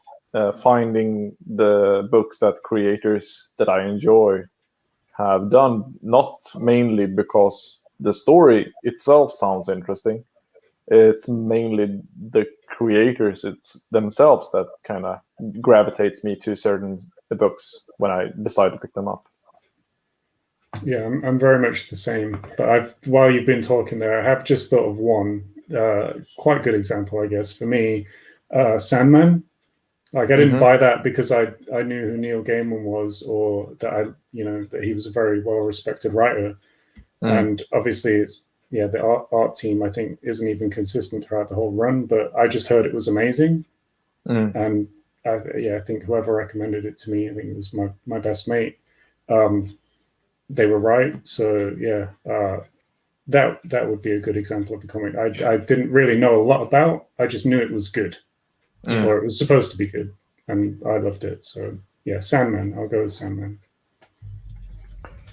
I've got the same artist as you, Mr. J, but different book. And we spoke about this book before, but Superman for Tomorrow. I brought the Absolute Edition because it was relatively cheap. Like, do you remember when Ollie's had that sale in America? Well, they couldn't sell them that much that people were selling them over here in the UK. So I managed to get that. I managed to get the Absolute Edition of that new for about 15 quid. So I think that's about 15 euros as well. I'm not sure about the conversion rate. That's good. Yeah, for an Absolute Edition as well. And for me, I can separate the art from the story. So that's a book I'll gladly flip through. And it's sort of like the second Hush story for me. Like, Hush is so important for me that I'm like, Superman for Tomorrow gets a free pass. Do what you want. I'll buy you Absolute. It's fine. Well, I have trouble finding a story or character or book that I bought mainly because of the art or the writer involved, but maybe it's Hellboy, and I didn't look back. Yeah, because I respect Mike Mignola quite a lot for his way of producing the books that he does and have been doing. And I got into Hellboy because of his name and the movies. Yeah, That's the only thing. Yeah, that's an interesting question. Yeah, I really like that question. I'm just having a look through the comments as well. Rebel by Design would sign up for a comic and crying therapy session. Easy. Just get me on any weekday that's not a Friday and just ask me about a comic and I will probably be crying. Ooh, controversial. SEC said the Snyder Cut is just DLC for a movie. Or is it a remaster of it? Do you know how everything's a remaster now? Like that Scott Pilgrim remaster that kind of look the same. At least it's not microtransactions. Can you imagine if every 5 minutes it's like, yeah, you need another £1 to watch the next half hour of this movie? Yeah, that's not a bad I don't think plan, it's that bad. Don't give people ideas. Don't give people ideas. HBO might go on and do that. Yeah, like in 10 years' time, we'll all be sat there going, do you remember when you could just buy the film and watch the film and you didn't have to pay every 10 minutes? And you didn't have to update your Blu-ray players before you could. yeah, exactly. Daredevil Netflix show is good. Daredevil movie sucked. It has its charm. It's got that early 2000s charm to it now. Like, I think it's genuinely come out the other side of that tunnel. Like, when it came out, it was just there. Yeah. Whereas now it's like, because of the MCU, I've got a lot more respect for like one-off movies now. I'm not sure if the same is for you, and I don't know if that's why I'm really looking forward to the Batman. I totally get that, though. Yeah. Like, what's probably your favorite one superhero movie? Like, not MCU, not DC, EU. But it has to be a one-shot. I can't pick one out of a trilogy or something. You know what? If you want to, you can. Like, I'm not really going to penalize anyone. Like, it's just like something that's not connected to the MCU, because I feel like we forget that those movies existed now. Damn it, the Spider-Man movies are connected to the MCU now. But it was going to be Spider-Man 2, wasn't it? Spider-Man 2 or The Amazing Spider-Man, actually, because I have a really big heart for Andrew Garfield. And I thought he was great. I thought he was a really good Spider-Man. I enjoyed those films. I can absolutely see the flaws in The Amazing Spider-Man 2, but I did enjoy that for what it was, also because of the situation we had. But then Sony, Fox, everything. But Spider-Man 2, I appreciate more these days. Yeah. Just because for every new movie, you reevaluate every movie again. I agree. Like, especially now that we're in a third iteration of Spider-Man, like, would you say Tobey Maguire is your favourite Spider-Man? Because I know he is for myself. Or it sounds like maybe Andrew Garfield might have just pipped it for you. I actually think Andrew Garfield was my Spider-Man. Yeah, that's interesting. Was he... How old were we all when the first Spider-Man film came out? Because I was 8. When? I feel what like year was it? 2001, because I feel like Spider-Man... No, it was 2002, actually. It was meant to come out in 2001, but then stuff happened. But I remember thinking that... Do you know how people talk about the first Superman film with Christopher Reeve? And you know, you saw Superman fly? I feel like the Spider-Man movie was that for our generation. I feel that. I feel that. Are we the same age? Because I have thought about this, and we could either be the same age or you are 10 years younger than me. Which do you think it is? And then how old do you think I am? That might now, be. when you said that you were 8 years old. It gives it away, doesn't it? You can do the math. I can't. I was born in 92, so... Oh, you're only a year older than me then. Okay. That's... Good on you then. I feel old. You thought I was 18? I mean, at some points I thought he can be, but I need something. Yeah. He needs to say when the first Spider-Man film came out. Yeah, exactly. Is this your Spider-Man or is this one? But yeah, do you remember like the first time you saw Spider-Man swinging through New York? Like that was it for me. I was like, cinema's peaked. You can go home, cinema. Like, you're done. I think it's one of my most rewatched movies. Absolutely. Yeah. The first one.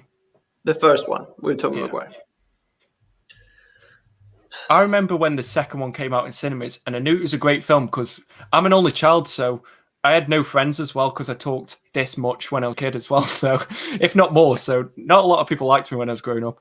But I remember my dad had to take me to the cinemas, and he took me to see Spider-Man 2. And when we came out, he said, "Yeah, that was a good one of those films, wasn't it?" And I was like, "Holy shit, my dad liked one of these." Like, that's how I knew that was a special film. And like, what's been the best film that you saw for the first time in cinema? Yeah, I'm getting you with the easy questions. Do we talk superhero movies or let's narrow that down? Film.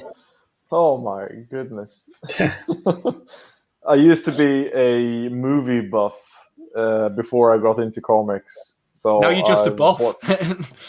The gym. No, I used to be a very avid movie goer a while back.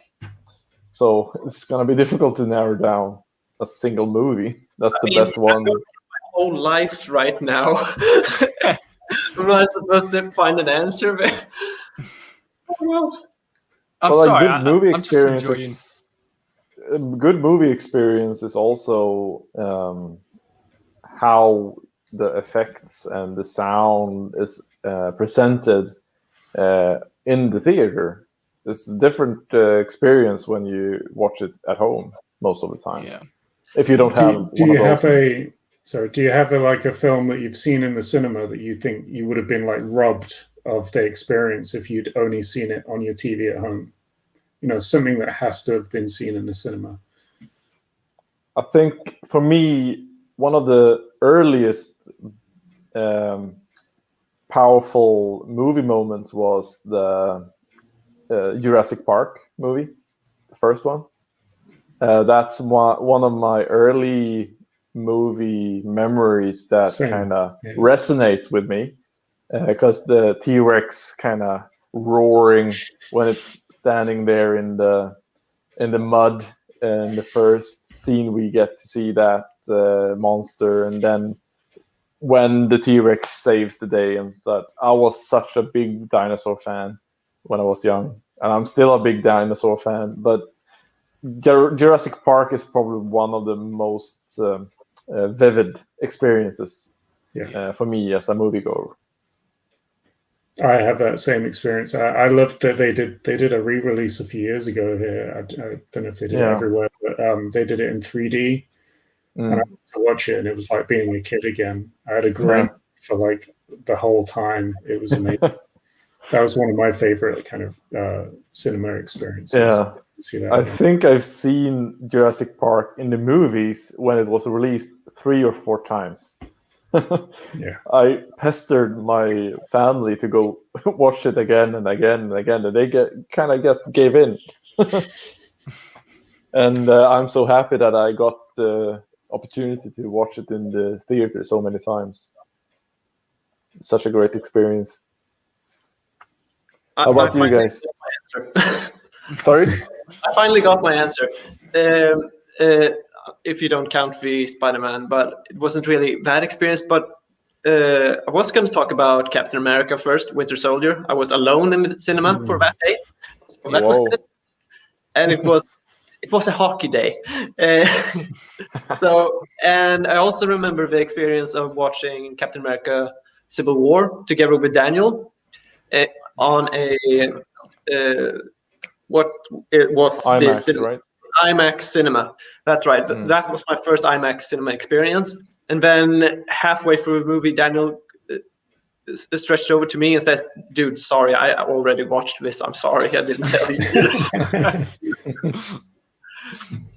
It was all fine. But going further back, I remember watching Star Wars 3, The Revenge of the Sith. Oh, yeah, that was my first Star Wars in cinemas as well. Yeah, so, and that's a big one. I tried to watch that recently. I got halfway through it. I've still not finished it. Since I got Disney Plus, I've tried to watch them all from the start. I haven't made it past Revenge of the Sith yet. I can't say I love it. So sorry to anyone who loves it. I am because we recently got Disney Plus, obviously, for like WandaVision and everything else that's coming out. I saw that Revenge of the Sith was on there, and I was like, my missus didn't watch Star Wars growing up, like she didn't have like a brother or anything that was into it. So I was like, you just have to watch this opening scene. And you know what? That opening space battle, I still really enjoy. And I don't know if it's nostalgia, because like I said, that was the first Star Wars that I saw in cinema. But that opening space battle, man, it still took me back. Like, it still holds up. And I'm like, holy shit, this is over 15 years old. But I remember a few years ago for the, must have been 25th anniversary of Terminator 2, they did a 3D re-release. And I went watch it. And I remember I was sitting there and I was like, the end was coming up. And I was like, this is the one time you're not going to cry, Marcus. You are not going to cry this time. You've got these 3D glasses on. People, genuinely, I had a leather jacket on as well, and I used to have like really spiky hair, and when the glasses were those big, thick 3D glasses, so people thought I was cosplaying to Terminator 2 in Newcastle-under-Lyme, like on a Tuesday afternoon, like. But I remember sitting there, and I was like, "You're not gonna cry," and then I got like close to the bit, and I was like, "Holy shit, you're not gonna cry!" And then all of a sudden, you just hear me go. I just lost my shit. I just couldn't hold it in any longer. Like, every time that film gets me. So you're lucky it wasn't like a Terminator 3, because the glasses wouldn't have been right. You need the sparkly star glasses. The Elton John glasses. Yeah, cosplay. Oh my god, that film. Wow. Sorry, Mr. J. Sorry, Adam. I must say, Marcus, I love that you're open with the thing that you actually cry for stuff, because it lowers one's defenses often, because I don't hear that often, how things they like affect them on an emotional level. But I cry like for every movie. Yeah. And I'm not that bad. Not every film. Just most of them. Not every film, of course not. But Endgame. Yeah, that got me as well. 3 times. Half of the final battle I didn't even see because who's on his left? Oh my god, we're back. Well, weirdly though, Endgame for me, the first time I saw it, I went to see a double bill, so it was Infinity War and then immediately after Endgame. And I'm here saying I don't think I could sit through the Snyder Cut, but I remember it was one of the best films I've seen in cinema on opening day. One of the worst experiences though, because there was this group next to me. I went on my own because my friends were all like, "Oh, I don't know when I can go." I was like, "Fuck you!" Like, I'm not. Someone's going to spoil this for me. Like for Infinity War, I saw it that evening on release date, and someone still spoiled it for me. So I'm like, "Fuck you!" I'm going on opening day. I could not give a shit. Like, watch it whenever you want. Someone's going to spoil it for you. There is no way that you're avoiding spoilers for this. So I went on midnight, and I was sat next to this group, and weirdly, they were basically in competition. So like. Spoilers for Endgame. Someone dies to obtain an Infinity Stone, and the guy next to me was like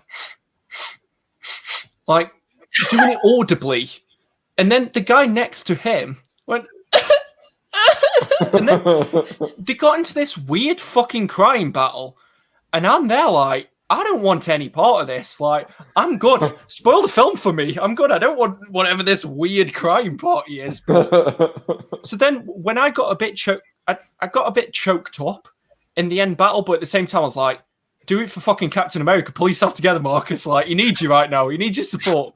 So, but I was like, am I overjudging my own reaction? Like, am I feeling this right? And it was just a weird fucking cinema experience. So I'm glad, like, I'm not the only person that got choked up genuinely about it and not in some kind of weird competition with the friends. Because honestly, that was the weirdest cinema experience I think I've had in a good long while. Like, and then I had to walk back home at 3 o'clock in the morning. I was like, I'm not making this home, am I? Like, if I died, at least I got through Endgame. Like, that was genuinely the thought that went through my head. I'm like, someone kills me. I saw the end of Phase 3. I'm happy. So, I don't know why I've told you that story, but can you just highlight Highland G's latest comment? Yeah, sure. Sorry. Just he's right. There you go. Oh man, that's my favorite comment of the evening. There you go. Beat that, everyone. And fair warning, don't look into the real life story of Cool Runnings. Yeah, it ruins the film. Yeah. Like, but I agree. Some other films that made me cry. Man on Fire with Denzel Washington. That's such an underrated film. I love that film. I said that in the news this week, didn't I? I was like, the criminally underrated Man on Fire. But for some reason, Liam Neeson's Taken gets all this respect, whereas Man on Fire is like, oh yeah, it's just a rip-off of other films where people got kidnapped. I'm like, they're the same plot, but one is 100,000 times better, and it's Man on Fire every day of the week. Yeah. Liam Neeson's not convincing. Is it like that bit where he's like, you don't know me skills, you don't know who my dad is. Like, the guy on the other end of the phone was that unintimidated that you went, okay, and put the phone down. Like, can you imagine, like, I'd be there like, I'm going to call him back. He's got no how intimidating I am. Like, but Very yeah. cool. Shall I tell you what recently made me cry? I don't know if anybody else has watched this. And this wasn't even like it made me cry and I felt better because I was in touch with my emotions. I was off for days after this. It's a TV show that recently came out in the UK called It's a Sin. And it is not fun at all. Like, it's an amazing TV show. Like, I think everybody should watch it once. And it's about people who were growing up in London during the 80s, like when AIDS was happening and stuff like that. And it is the hardest thing I've had to watch in a good long while, but it's an amazing TV show. But I cried. So it's on Channel 4. Like, I don't have TV. Yeah. Oh, probably for the best. It's not an easy watch. Like, I want to get rid of my TV after I watched it. I was like, don't remind me of that show. But I don't know. Has any games ever made anyone cry? I don't think any games. Yes. Oh, I'm alone then. And not many have made me cry. No, you're not alone. Resident Evil 6 is that I cried because it's that bad. But I mean, other than that. Yeah, sorry, I interrupted. Go on. Who did you interrupt? Yeah, you. Yeah. Oh, yeah. It sounded like you had a good list. Oh no, I don't have a list, but I have one game, but I cried my eyes out like a newborn. But I mean, have you played the Spider-Man? 2018. Scene there. I did not expect that, and of course, Dan Slott was in the writing team for that game, and you could really tell with the characters that they were using for that game, and where they sort of turned the story. But I never actually completed that game, but I really did love what I played of it. I need to finish it. I didn't know Dan Slott was involved either, but it makes sense. I like how they did Mr. Negative as like the villain. So I will not spoil what happens in the ending because it is truly, it catches you really good. It stayed with me for 2 days at least. Just like Endgame, actually, that stayed with me for a long while because I was thinking we're never gonna get this kind of feeling ever again. This is new. This is fresh. This cannot be done once again because now it has been done. It was like before that. I think the only thing that had that hype, and I'm not sure if I'm forgetting something, so correct me if I'm wrong, but the way people were talking about The Lord of the Rings, The Return of the King, when that was coming out, that's the last time that I think anything's been the same level. Endgame surpassed that, but I'm saying that before that, the only thing I can think of was the Lord of the Rings, and I don't think anything's got this. Sorry, mate, I'm just waffling. I think that's accurate. I saw a really funny comment that I just want to pick up on. The weirdest, Tyler said, the weirdest / disturbing cinema experience I've had was during the opening day of The Dark Knight, and half the audience cheering after the Joker bombed the hospital. Okay. I would have made sure I got the details of everyone in that cinema just to make sure that I'm nowhere near them for the rest of time. Like, but yeah, I think it's really interesting because I'm really open with about stuff that gets me, or maybe, like Why the Last Man. I will openly admit I cried on a bus. I was on a bus when I read the bit that we're all thinking about. If Danoh, you've read Why the Last Man, haven't you? Yeah, good. So you know the bit I'm talking about. Like, I was on a bus going back from work, and I was there, and the other 5 deluxe editions, I was like this. And then as I could sense it, I was like, and I didn't. That's the only time I haven't wanted to turn a page in a book that I loved. What about you guys? Have any comics? What comics have got you? I'm shivering right now because we're speaking about that last issue. Yeah. Well, there was one of those issues. And it kind of got me by surprise in a way. It was one of those issues with one-shots, basically, in Batman. Tom King's run.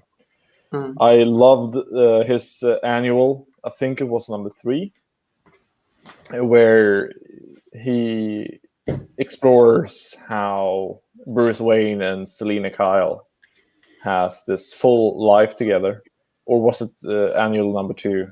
I can't remember. It's I love that one. That kind of hit me. And then there's this this scene in Batman where it's gonna be a spoiler now, so turn off your volume if you're afraid of spoilers about Batman and what happens to Alfred. I'm just going to go toilet then whilst you're doing it, because I haven't read it. I'll be back in a sec, guys. I think I already spoiled on this, so I'll stay. I know what happens. It's about 2 or so years old now, I think, this storyline. But there is this scene where Bruce Wayne I think it's when he reads this letter from Alfred. And it's just... that letter itself is just beautifully written, and the meaning of it kind of resonates with me. That kind of moved me in a way that I didn't expect, to be honest. How about you, Adam?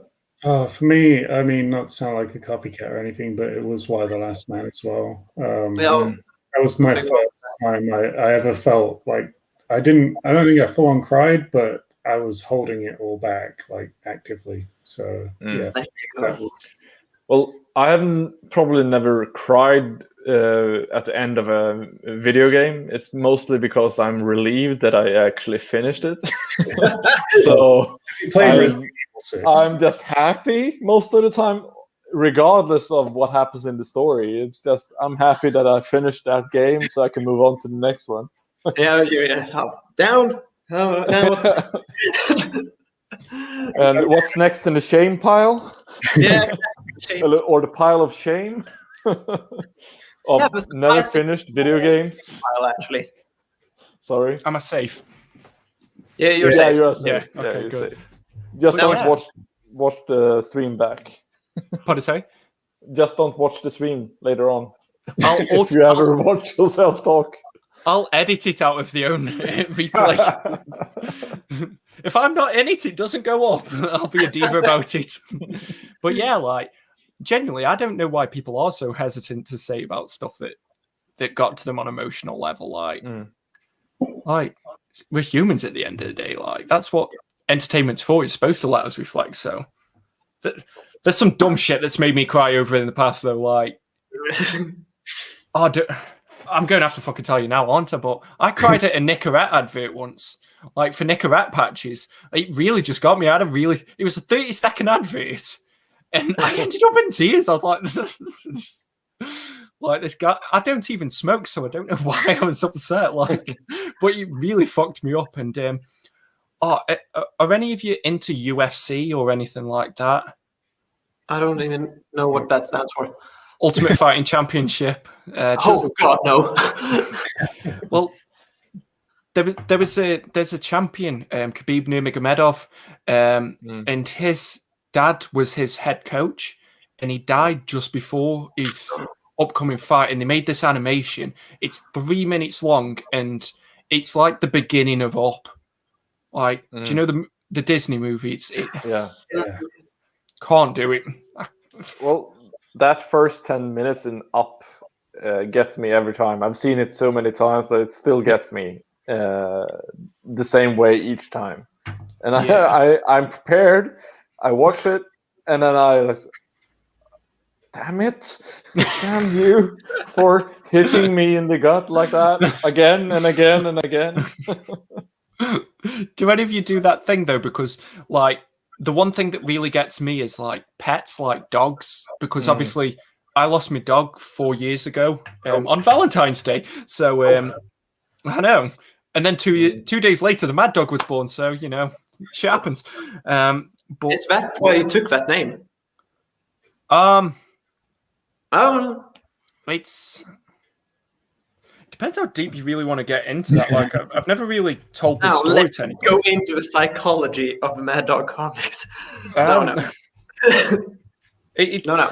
You have to say trigger warnings now and stuff like that, don't you? So trigger warnings for stuff that people might find, you know, I'm not too good with the phraseology and stuff like that. But yeah, so my dog died on Valentine's Day. And at this point I was single. And I did that thing just before he died where, do you know, on Valentine's Day when you're single and you have to make sure that you prove to everybody that you're okay that you're single on Valentine's Day. So I made this massive post about Valentine's Day can still be great for you even if you're single. Like, even if you're single, you can enjoy Valentine's Day. And then all of a sudden my dog just slowed down and just went into this like trance where he couldn't stop walking. And this is my dog that has seen me through primary school, high school, college, university. Like this dog, when I was getting bullied in high school, I had this dog. Like, his name was Barney. And yeah, he just slowed down, and then we had to take him to the emergency vets that night, and they unfortunately had to put him down. I then had the biggest job interview of my life the next day, and I had to drive all the way down to Bradford. It'd been planned for months, so I couldn't really get out of it or anything like that. And then I got to there, and I was in the dingiest hotel that I've ever seen. I was obviously not in the emotionally correct place. You know, at this stage, I just wasn't happy with my life. I was still working a part-time job as a cleaner in a hospital. I owed 30 grand in debt. And because the uni that I went to was in partnership with the hospital that I worked for, I was emptying bins for the university that I owed about 40 grand to. And so I fucking hated my life. I'm not going to lie to you. Like, I didn't want to wake up at all. I'd just finished writing this book that was me getting all my rage out about my next door neighbor that I fucking hated all my life.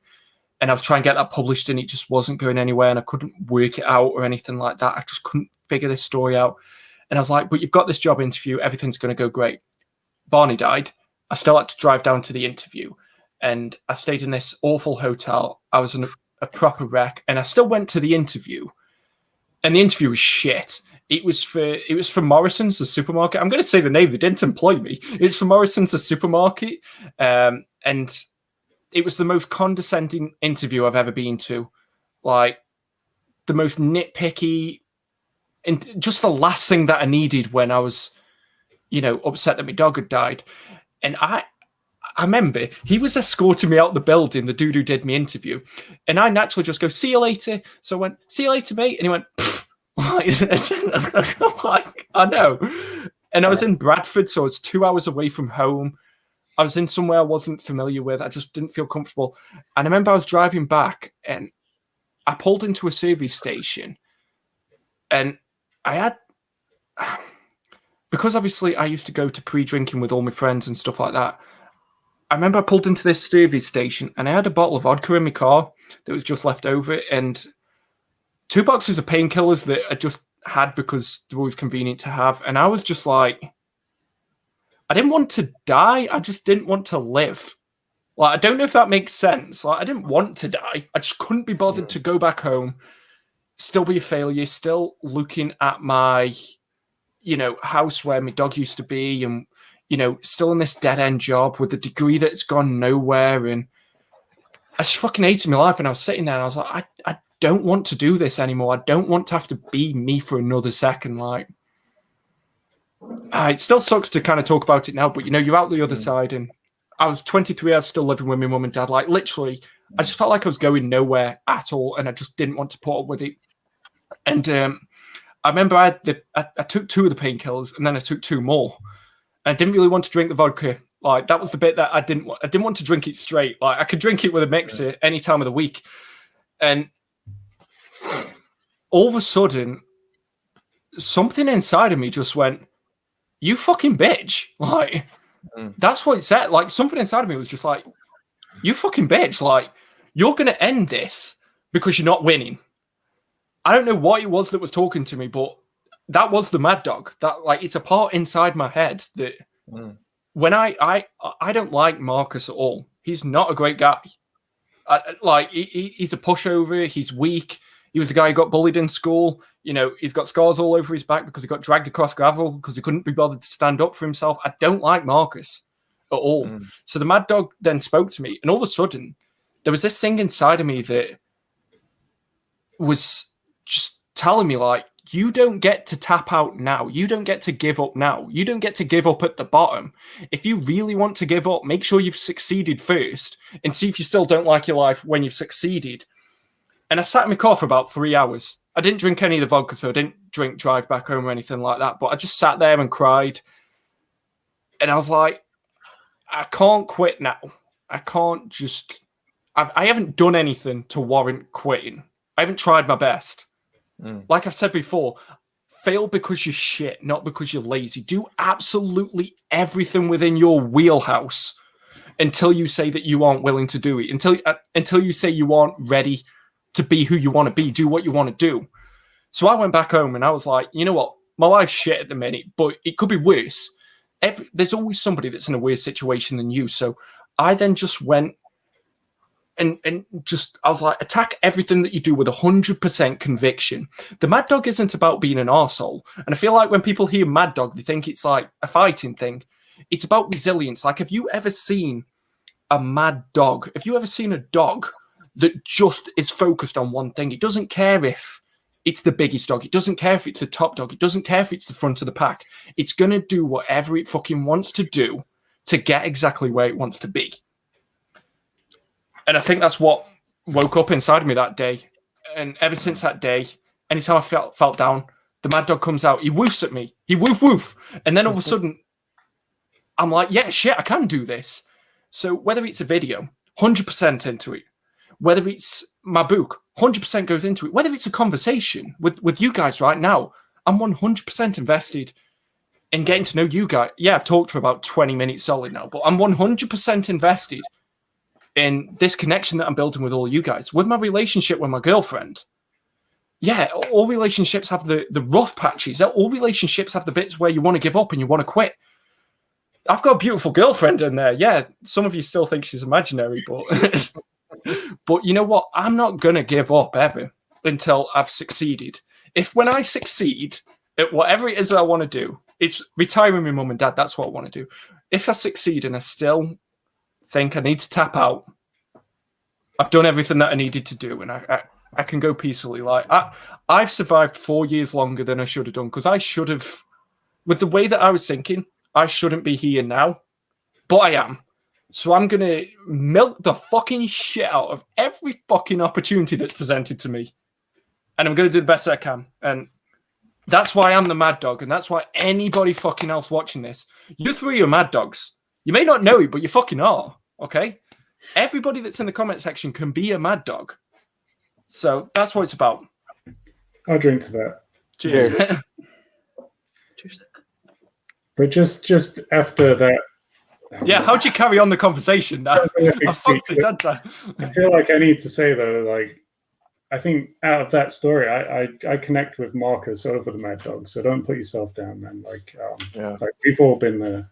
I feel like every one of us probably been where Marcus was in that. So I connect with Marcus.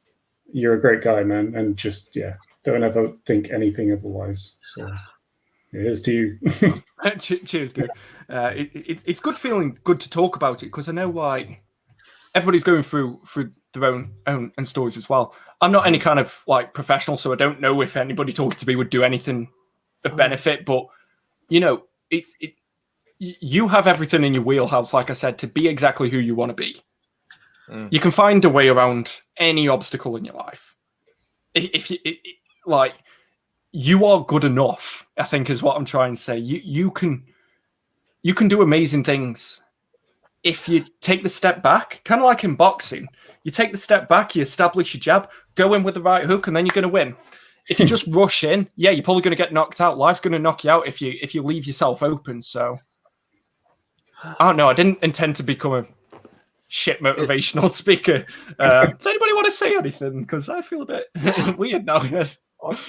Well, what you just said kind of resonates with me a lot because I've gone through different rough patches as well. I was bullied throughout school all my life. Never really had many friends, so that's why I kind of gravitated towards certain hobbies that kind of allowed me to explore things through by myself or with a few friends that I actually trusted and stuff. But yeah, it's I've gone through dark periods as well where I thought of similar things as well, but I've fortunately enough never acted on them. Never sought help that I should have probably done at the time, but I figured it out myself. It took a long time to figure it out as well. That's why I urge anyone that's unhappy with certain things or are feeling very down and is in a very dark place to actually look for help, talk to someone. That's a very important thing. I never had that. I'm just lucky that I managed to figure it out. But I urge anyone that's in a very dark place to look for help, talk to someone. Sorry. No, it's fine. Like I think we're going along the same lines there. Like, find the way to get the best life that you can for yourself. Yeah. Like in terms of, like, just in general happiness, like find whatever it is that makes you happy. If that's making videos on YouTube, do that. Like, who gives a shit if you get a few dislikes on a video? Like, doesn't really change the grand scheme of your life. So I feel like it's just great being able to hear your guys' perspective on it as well. Like, is that why you got into the gym as well? Because I know, like, school was a big reason why, for me, the gym was something that I felt was a necessity. And was it the same for yourself? No, that wasn't really a motivator for me. The motivator for me to go to work out a lot was that I had a dream since I was a little kid to work for the fire service, the fire brigade here in Sweden, and I never thought that I had. I never thought that I could. To be honest, and it never really occurred to me to actually try. But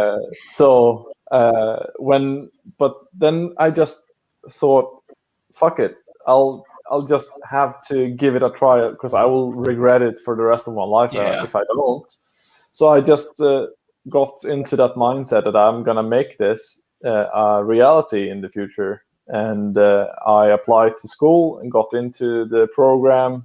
And then I came to realization, shit, I need to do things to actually make it work in the future. So I just got to the gym So that's my reason for going to the gym.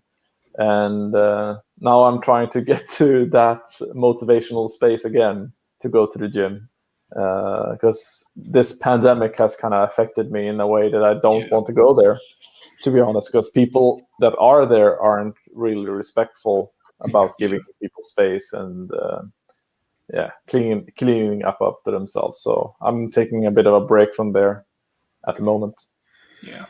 My gym's completely closed at the minute, so I don't even have the option. It's it's been a long time since I've been to the gym now. So, but even if they opened up again tomorrow, like you're saying, like I don't know how comfortable I am with it. So it's a whole different world. I've not been for ages. That's why we need bigger omnibuses. Just lift them up. So don't ever say DC didn't do anything for you. The bad bindings for stability. Exactly. You always have to work those omnibuses open. Yeah. And about omnibuses and bad binding, your video that you did a while ago about stretching a spine, that has been helpful for me. That I used that on certain DC books that was a bit of unwieldy, and it's helped me a lot in reading those. So thank you for that video, because I haven't done it the right way before that. I'm not saying it's the right way, but it works for me. Yeah. And I was really nervous about putting that video out there. I mean, I didn't want to get lots of angry comments about people who have like damaged their books, but I think if you do it right, you can really make some difference compared to just flipping the pages over. Yeah, it's not about ripping a book apart. It's basically just stretching it carefully. Just listen to the book and then do what you feel comfortable doing with that particular book. So yeah, you did a great job with that video, because I never thought about doing that in that way before watching that video, and it's helped me since then. That's really cool to hear. I mean, just while we're here talking about bindings, our buddy Highland G, he just did a really cool video. It's probably quite scary for some of you to watch, but he's done a video about how he manages to kind of unglue some of the heavily glued bindings. Go check it out. I watched it the other night when he uploaded it, and yeah, it's not for the faint of heart. Let's put it that way. It's an interesting watch, and I really want to give it a go. And part of me is tempted to try it on my. I don't know if you've seen the Absolute Planetary. I was so disappointed about that book. Yeah, when you posted that video, I was like, "That's not an Absolute. That's just a big glued book. It's not an Absolute." I was so disappointed. When I was flipping the pages over, I was there going, okay, it's not rising. It's not rising. No. Cool. Okay, I shouldn't be worried. Some books just don't do this straight away. Cool. No. It broke my heart when I kind of investigated it a bit further and was like, oh, it's actually just glued. And I mean, it's the first time I've ever encountered a glued binding in Absolute, because Absolute, you kind of think they're like the prestige of books, you know? I can't understand why they did that, because they have done the Kirby book, and that's not glued to the spine, and it's big as the Planetary book. So I'm just surprised that they was so sloppy with producing that book that way. There's lots of questions, really, because they could have gone any number of routes. They could have released it in 2 volumes like they did. They've released Planetary in 2 Absolute volumes before, so they could have done that. They could have even done it in 1 slipcase and just released it as one with 2 books. But I don't know. I'm very tempted. If you look at Highland G's video where he kind of explains how you can kind of gently force a glued kind of binding down and kind of like lift it up a bit and slowly work your way in there and just get it to have like a proper eye and stuff. I'm very tempted to try it on that book and just see what happens. I'll have to look that video up.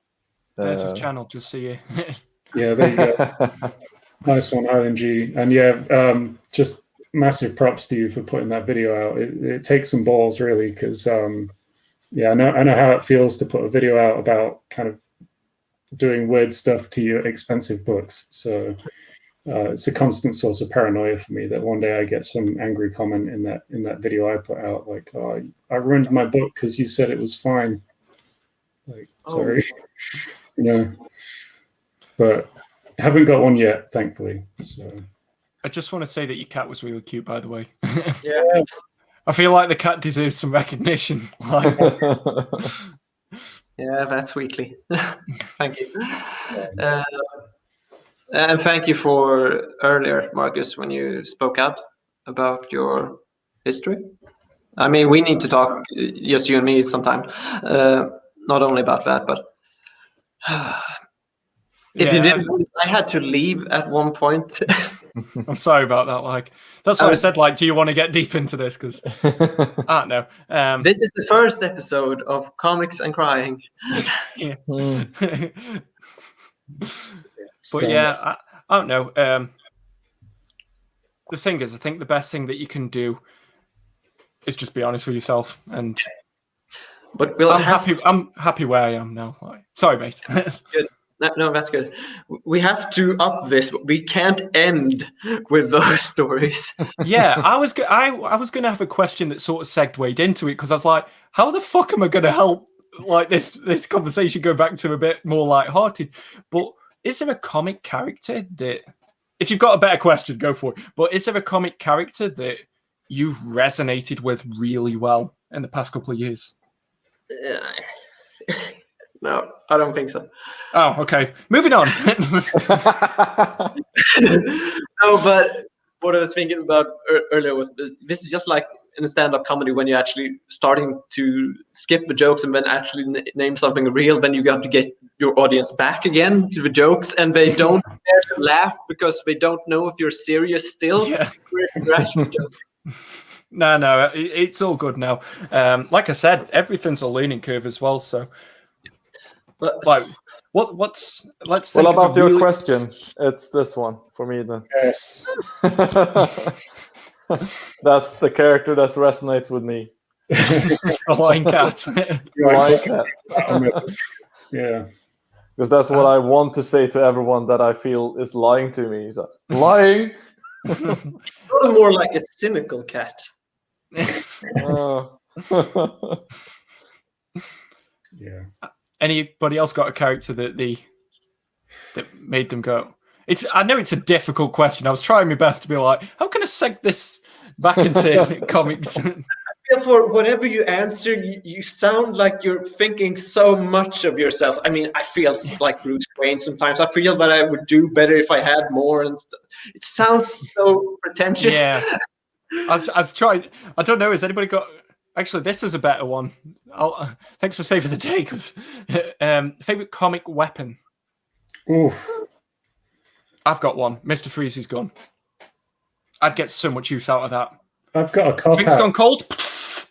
That's pretty good. Although, have you not?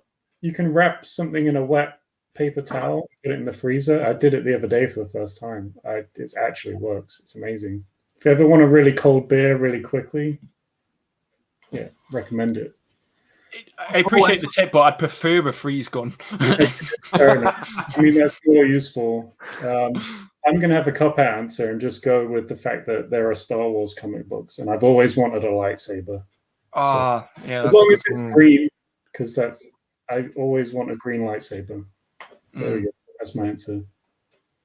How about you guys? I was thinking. I'm not going to take away your answer, Adam, because I was thinking, Star Wars wasn't a comic first, but no. But I grabbed this now when you asked that question. Whoa, that's so fucking cool! Is that from the Arkham games? It looks like it's designed after the Arkham games, but it's nice. It's not an official Batarang or anything. It looks it. Like if you throw that at somebody, it's probably going to come keen. Never released this. Because this is quite sharp. I think you could kill a man with it. I think you could kill a man. You remember Because I think I picked it up at the first Comic-Con you and I went to together. Daniel, I don't remember you throwing that. I was reading a comment down below. Sorry. You look like you're looking in. I zoned out. So what did you say? I was saying if you remember me picking this up, because I think it was the first Comic-Con that you and I met. Yeah, I think that you picked it up when we went to a Comic-Con. It was probably my first Comic-Con as well. Yeah, so I believe that. we met up there with Matthias as well. Yes, Yeah. yes.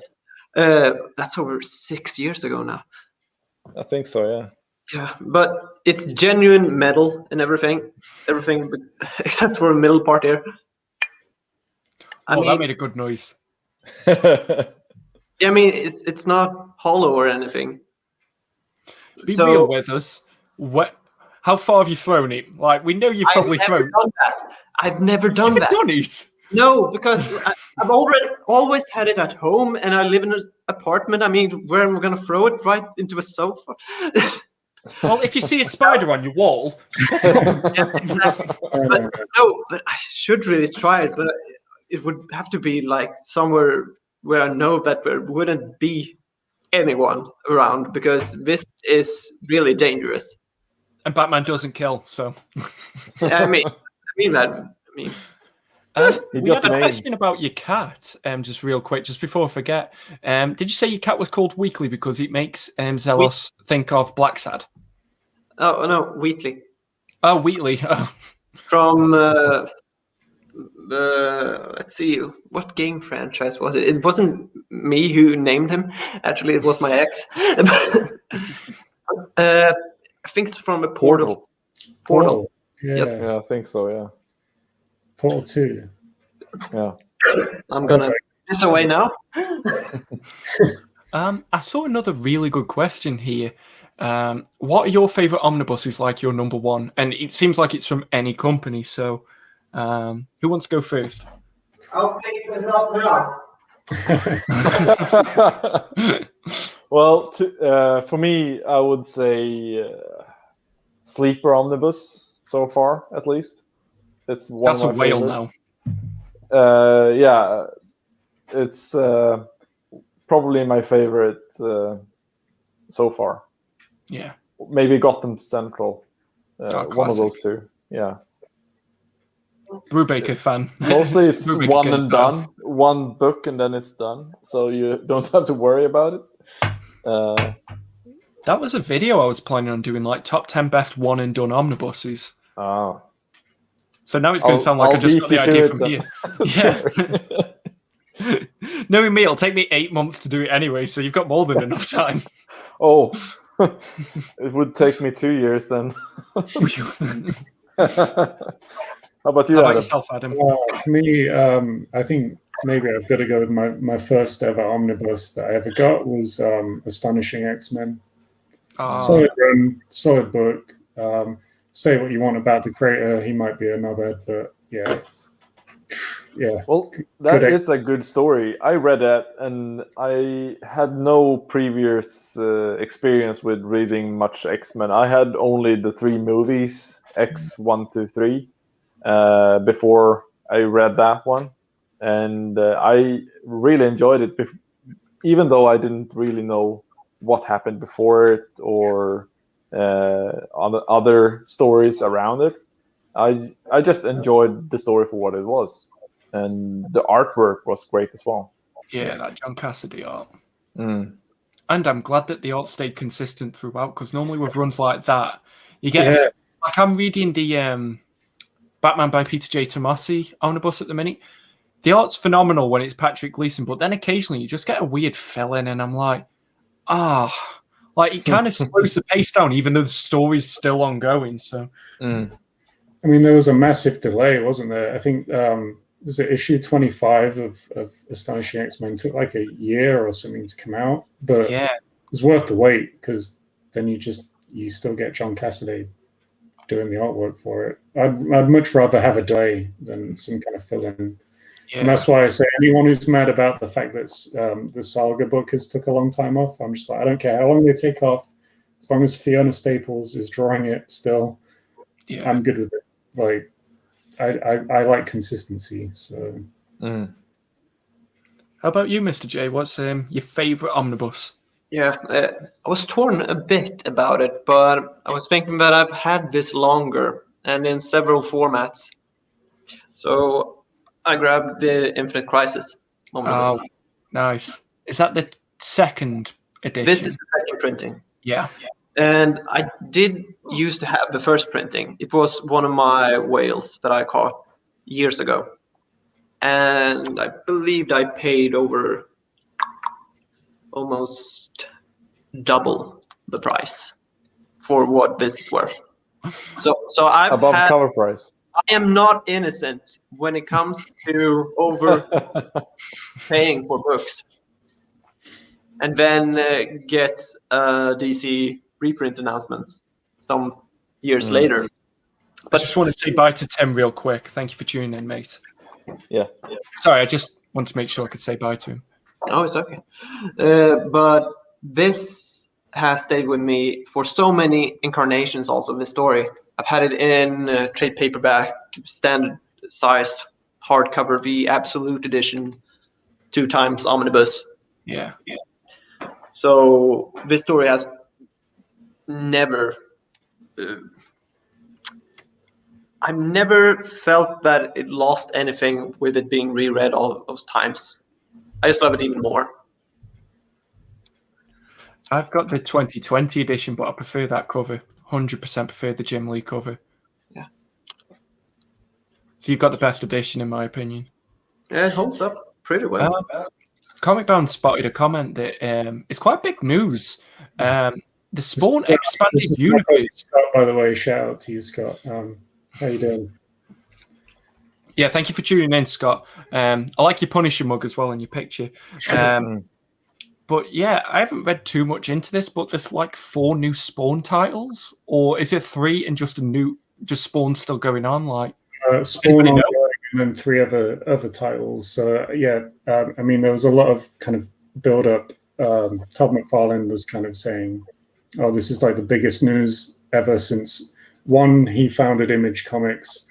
2, he released Spawn #1, and then this is like the next one in line for like big news. So yeah. I think he's expecting quite big things from it. So big news in the McFarlane world. So speaking of big news, I've kind of clickbaited everybody into tuning in because I said I had a big announcement. Mind if I take this time now to say it's? Go ahead. Well, obviously, these live streams, the Mad Dog chat set I'm planning on doing once a month was so that, I could connect with the community. Everybody that's been on here so far is a channel that I respect, I like, I want to connect with. So that's why you guys are here now, and I thank you for, helping me out and tuning in with it. But as well, I know that during these we can often, I just love talking to the people I interact with. And, I'm going to trial it next month. But I am going to do a live whale hunt. So we've got Whale Watch. I'm going to start sharing my screen once a month. You can call me out on a certain book, and I will try and find it for you. This could go so tits up that I end up having to delete my channel.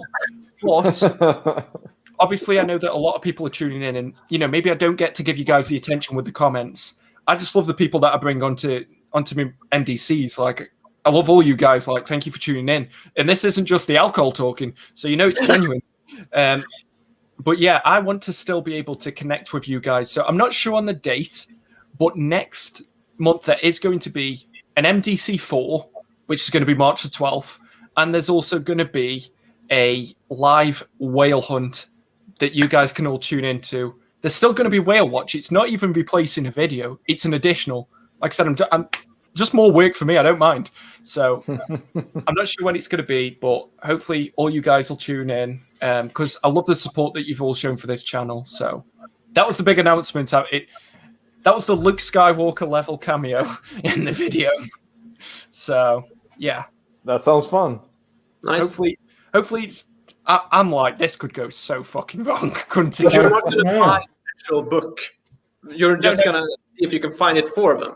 Yeah, I'm not going to buy it for myself. And I'm going to try and find a few books like maybe just before the video starts, so that there's that advantage to watching it live. Like I found like the new X-Men omnibus, which has recently gone out of print, and a lot of people can't find it. So I'm going to try my best to find him. Like I'm going to go international on different websites and try my best to find. It could go tits up. That's why I'm saying it's a one-off at the minute. If it works, it works. But it just gives me a chance to connect as well with the comments as well. Because I'm not going to lie, I'm hoping it's the same for you. I'm having such a good time talking to all of you. And I know I've neglected most of the comments, but I'm loving this at the minute. Like, someone please say something. Me too. I've had a lot of fun here today. I always love being here, man. It's been a great time, but I can't wait even more to watch my first live whale hunt, and for you to find me the black edition of a Rachel Rising omnibus, please. There we go. Did you try and get one today? Yeah, I did. I tried earlier. No, me too. Did you hear about this? Did you about like? Do you know? I have a friend that has one, and I can talk to him about letting it go for the right price. That's a good friend. But yeah, like I don't know why he doesn't just improve his website. Anytime he puts any book on, his website breaks. Like, just buy a new website. I don't know websites. Maybe it's not that easy, but for me, if every time I released a book it broke, there's a problem there. Yeah, I mean, like the whole thing is he's only a small publisher, really, because it's all self-published, isn't it? Abstract Studios. So this is Terry Moore, for anyone who's not caught up. Terry Moore put out a post saying that he was going to release, was it 32 hardcover versions of Rachel Rising's omnibus, that he just found like a box of them or something, it sounded like, anyway, and was just like, cool, I'll sell some off. He said, okay, they're going to go live at 10 a.m. or whatever CST. I can't remember what time zone it was. Yeah, Canadian Standard. Yeah, so it was like 4 o'clock here for us. So I tune in, and immediately when you go there, the website is down, or like the store. So basically, it just won't load. So basically, comic fans DDoSed him. Yeah, basically, he got DDoSed by like however many people who want this omnibus. And to me, that says there's demand. He should just like get a second print run going or something, cash in, like, or use give everyone what Kickstarter to fund it. Yeah, if he can't fund it himself, just use Kickstarter, and he's gonna get the funds in less than 48 hours. Easy, definitely. Yeah. So I mean, like, I think there's demand for it, but definitely. I don't know how interested he is in kind of filling it, but it's a shame because I really want that book in hardcover. Selfishly.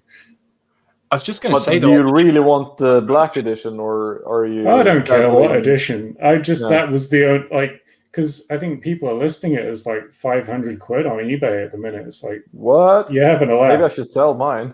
I mean, I don't think anyone's paying that much, but people are asking for it. You know what I mean? Like, people always try their luck, don't they? Sure. But there is still demand there. Whether or not people are paying 500 quid for a book, I doubt it. But people will pay like ridiculous amounts for some of these books that are going to get hard to get. People want a hardcover edition of this book, and if people are willing to pay for it, then I'm fine by it. Interesting question from SCC. Like, talking about Rachel Rising obviously being a bit of a whale, that people got that second glimmer of hope that just made the website crash. What are all of your biggest whales? SCC's is Sam and Max Surfing the Highway hardcover, which is from Image, I believe. But yeah, whales. It's a very personal topic. What's everybody coming about it? Clearly can't talk about this now, but he'll be back in a moment. But yeah, what are your two guys' whales at the minute? I'm trying to I have certain books that I really would like to have in my collection, but I've come to the realization that I'm okay with not having them as well. So I'm not being pulled into this whale hunt as you describe it, because that's when you get lured into paying over cover price for a book that's basically just worth the paper it's printed on. Yeah. And I prefer to not pay more than cover price if I can. And well, there are a few whales, maybe American Vampire Omnibus Volume 1, Harley Quinn, Gotham City Sirens. Yeah, that one, yeah. I think I know a place in the UK that has it if you want me to get you I into would love to have it. I would love to buy it. I picked that up off a shelf as well last October. Yeah, so it's I'll difficult to get those off the shelf here in Sweden, but Daniel. but I do want to get that one, and I would love to get Kill or Be Killed, the deluxe edition, because I have the single issues, but I do want the deluxe edition as well. Yeah, Daniel. Yeah. Buddy, you know that my library is open for you. If you I know. I usually pick up a few books a month from you. Yeah, but I mean, maybe if I don't want to sell the book to you, but at least I can send the book to you if you really want to read the story. That's very kind. That's very kind. Yeah. So we just send them back and forth. Sure. Definitely. Because I hope that your library is open for me then. Of course. Of course. Pretty quo. Send a statue to him and just send him a statue. No. Oh, that's okay. How about yourself, Mr. J? Have you got any books that have eluded you for a while? I know you said Infinite Crisis was one at one point, but what would you say is the biggest? I mean, the two books that were my whales when I was actually on the hunt for previously released books. It was Infinite Crisis Omnibus from DC, because it was legendary one printing only on that, and now we have 3. But also Civil War Spider-Man deluxe hardcover, and that I also bought overpriced in Europe, thankfully, but it didn't really save me that much. But those were the biggest ones. Then I know that there are a lot of standard hardcovers from the Spider-Man series. I'm in the middle of a Spider-Man readathon, so I just recently read through a bunch of them, and I know a lot of them are out of print, and I don't think actually any of them are in print. I think there's only the secondhand market now for them.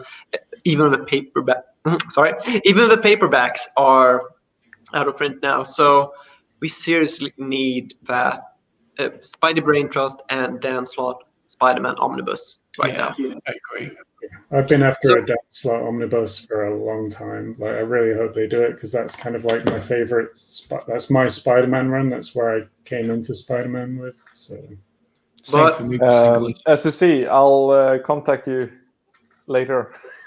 So the short answer is I do not have a whale at all. I do not even have anything on my want list for in-stock trades anymore. I only do pre-orders now. Oh, nice. So I'm current, you can say. Yeah. I'm even before that because I pre-ordered. You're in the future. I'm in the future now. Future boy. How about yourself, Adam? If you got any, what would you say is your biggest whale at the moment? Purely for kind of OCD reasons, and I'm not really OCD, so sorry if I'm offending anyone using that term, but like I have a gap now in my Daredevil omnibuses, the Brubaker Volume 1. Oh, Highland G said the same. Yes, Highland G has the same gap, because I know he bought Volume 2 as well, like I did, because it's very readily available, Volume 2. You can get it for really quite cheap even. And so I bought it, going, I can just wait, see Volume 1 pop up at a good price, and it hasn't yet. So, and I'd love to do, because I've got like the Frank Miller stuff, and then one Brubaker omnibus, and then the Bendis stuff, and I haven't read any of that yet. But I've got all the Omnis waiting, but there's that gap in the collection that's going to stop me wanting to kind of dive in. So, I want to fill that gap basically. So that's my biggest whale. just don't like having the gap. Well, hopefully, I get the feeling that because they're doing all... I know, obviously, it's a Captain America anniversary year, but, they did Daredevil omnibuses in Bendis last year for the reprint. I get the feeling if these Brubaker books sell, which they seem to have done, everybody's pretty much got that DM variant, it seems, every time I go on Instagram. I get the feeling if they have sold as well as they think, they're going to put 2 and 2 together and go, well, the Daredevil book sold pretty well. Brubaker sells pretty well. Let's give them another printing, so...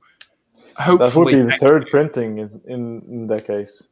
Yeah, because it had weirdly that got a reprint a few years before Bendis, and people were like, well, "We want the Bendis because effectively Brubaker is a secret. You can't read the first story arc without at least knowing what happens in Bendis." So weird decision from Marvel, but hopefully they're going to get on top of that. So maybe they use the DC decision-making routine with the headless chicken when deciding on which one to produce first. For anyone who doesn't know what we're referencing there, it's the South Park episode with the bailout, where they take out the chicken and they let it run around the board with the decisions on the board, and wherever it drops down dead, that's how DC decide everything in the boardroom. So. Zoom just said that apparently his comic shop's got volume 1 at cover price, so... He's in Germany, right? Hey Zoom, we're buddies, right? I'll message you later. He'll just say, please, that'll be the message. Please. Please. No, my biggest whale, and if anybody's got this at the local comic shop, please let me know. Mine's the Colossal Conan. Just because I've got the other two now. I love Conan. I just didn't have the money to pick it up, or the strength. I didn't have the upper body strength to pick that up when it came out. And weirdly, West Coast Avengers Volume 2 is now one of my biggest whales. Why? I've got Volume 1. I like classic 80s, like 70s storytelling for some reason. Like the Uncanny X-Men, I like. Yeah, it's wordy, but I don't know. And I just like the thought of the Avengers, but somewhere else. I don't know why. That kind of interests me. So, what are you all hoping gets solicited? Like, I think Highland G asked me this when I was on one of his previous streams, but if you could get anything solicited, like it doesn't even have to be an omnibus. Like he wanted Akira, but in a different orientation, and I think it was in colour as well. So if you could get anything solicited, what are you having? Easy one for me. Sorry to jump in.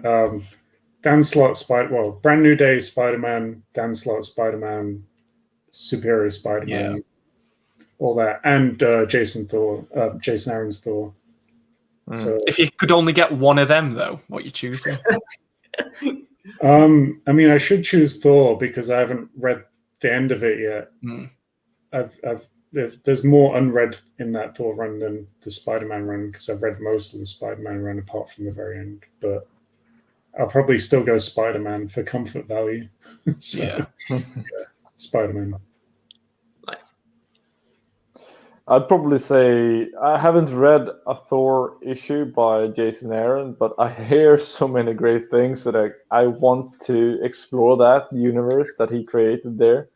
And I've been waiting for Charles Soule's Daredevil run to get on that it's getting now in the spring. Yeah, August. Nice. So it's August now. I thought that's what it said in the solicit. That's when it's released. Okay.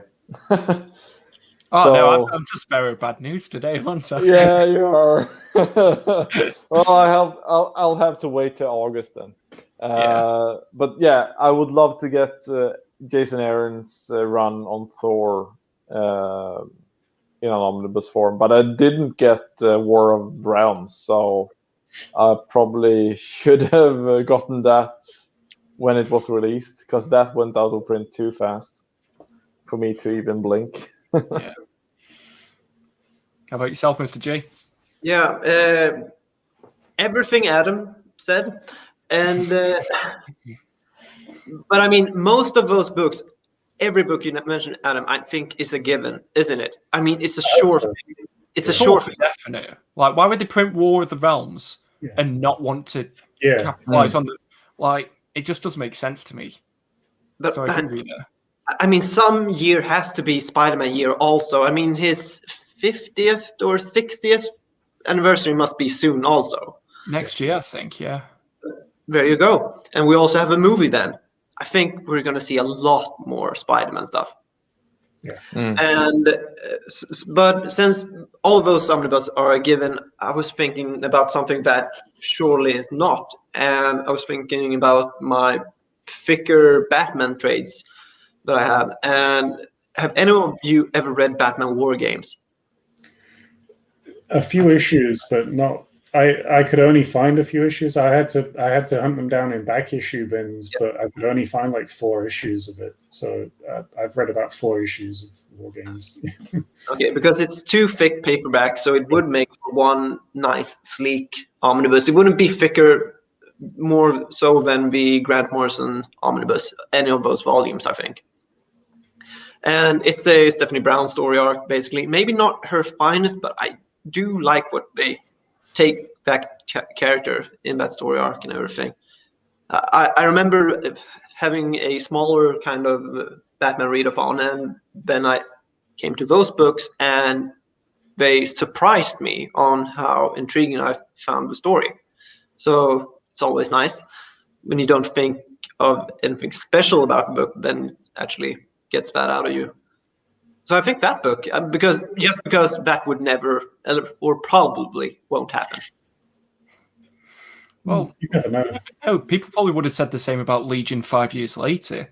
Like, that caught people by surprise. So I think anything, weirdly with DC, anything's possible, but nothing's likely. Like, why do we not have a Batman by Snyder Volume 2? Like, that's why I haven't brought Volume 1. I'm not just going to have another Orphan Volume 1, but anything could happen. Like, who'd have thought that Green Arrow by Mike Grell would have actually got that omnibus? I remember people going, that's just another one that they've said, and they're planning on cancelling. So hopefully you might get it in a couple of years. You never know with DC. No. So, continuing this line of discussion about whales and what books we want and such things. So what's the whale that you have now that you consider most not valuable or something like that, but happy to have in your collection? Like most that's considered. Yeah, basically. What's the whale that's considered a whale that you're happy to finally have or have in your collection at the moment? The Whale Grail, that's what I'm going to call it. Yeah, the Whale Grail. But that's very subjective as well. So, that's. I remember for years. Yeah. I'm not sure if you heard this story because it was like in the middle of one of my videos where I went on for about 40 minutes. But the Thor by JMS is an omnibus that not a lot of people love. But for me, I had that when I was getting into comics, and I loved the Oliver Copiel art. Mm-hmm. And I sold it because my dad got made redundant, so I needed money. So I sold it, never managed to get it back. And then last year, firstly, I brought one that had a custom dust jacket, but it was really poorly done. And it felt like the book had been rebound, so I ended up sending that back to the dude. And then I was like, I'm never getting this book, am I? It's never going to happen for me. And then literally a week later, somebody's like, yeah, I'm selling this. I was like, I need it. How much money you ask? I didn't even ask him how much money he wanted for it. I was like, how much money do you need for this book? There's no way I was letting it out the sites again. So from a personal standpoint, that's the one that I like seeing again in my collection the most. But the one that probably is my most prized possession is either Captain Britain or Punisher by Rick Remender, because of the fact that my girlfriend got me them. And in my previous relationships, like, nobody gave a shit about comics. So the fact that she managed to get me two of my biggest whales, I love them. Even if they get reprints, they're two of my most prized possession whales in my collection. So it's more the story behind them than the actual book. I also had to say, Avengers by Hickman, but those books have a lot more sentimental value. So I'm not sure if it's the same for you guys. I went ahead and grabbed some books. I mean, you said one, but I grabbed 3, and then you mentioned Avengers 2, so I was like, damn, I could have brought that too. Let's move the camera so we could look at the collection. You do not want me to move the camera right now. Actually, when it comes to the actual camera right now, my laptop camera is below the screen. So that's an unusual place for it to be. It usually is on top. So my laptop is standing on the Walking Dead compendiums right now, all 4. Just so you actually can't see me, so you do not have to look up on my shin. But I grabbed some DC and Marvel omnibus, just 3, that I think is out of print, but I do not know how highly kind of whale level they have. Yeah. But yeah, I'm just going to show you. This is not me flexing, by the way. This is just what I believe is very out of print, but I do not know how much people want them. Yeah. Yeah. I want that. I've still got the 4 trade paperbacks. That's how much of a peasant I am. I had a single issue run. Yeah, the original 4 trade paperbacks, like back in 2000, whatever it was. Okay, but did they then republish it and made it so 2 ones, yeah. Yeah. But this one you do not see often. Yeah, I agree. No. And this is the... I actually made my top 10 DC list, so this will actually show up in this, but it's weeks ahead. Let's see here. For those people that don't know, this is the follow-up for Infinite Crisis. So it's a weekly series published within 1 year, much like Batman Eternal and Future's End. And the Trinity, Batman, Wonder Woman, and Superman, is not in the DC universe for a whole year. So other people or other superheroes steps forward. So it's a really good Booster Gold series, as well as Renee Montoya. And Black Adam as well was great in that. Yeah, of course. Like, I read that before Infinite Crisis. I don't know how it happened. I don't know why it happened that way, but I did. But it still works on its own. Yeah, like that immediately made me turn from who the fuck is Booster Gold to why the fuck is Booster Gold not in everything? Right. Like, it's a phenomenal story, that one is. How about you, Adam? I mean, it's hard to tell because, like, I can't see my shelves from here, so I completely forgot what books I own at the minute. But I'd say a couple of the whales I would have might have picked aren't really going to be whales anymore. So I might have picked the I've got the black suit DM variant of the David Michelinie, Todd McFarlane omnibus. So I remember you got that. Yeah, exactly. You nearly bought it as well. Yeah, I nearly bought it from the same guy, and then I saw your comment, and I was like, you know what? I'm glad he's got it because I don't have the money for that book. So you actually saved me on that one. Beautiful. Got it at a very good price, though. The guy was very generous.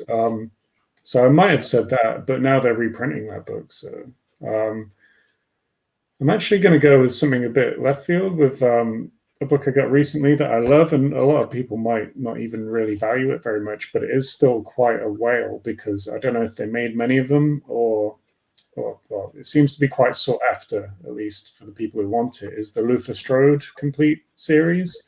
And I love that book, especially the first miniseries. Like, I really love that book. I got it quite recently in one of my recent hauls for not too bad a price. I overpaid for it, definitely. I'm kicking myself for not getting it for like the price it was when it was released because it's not that old a book.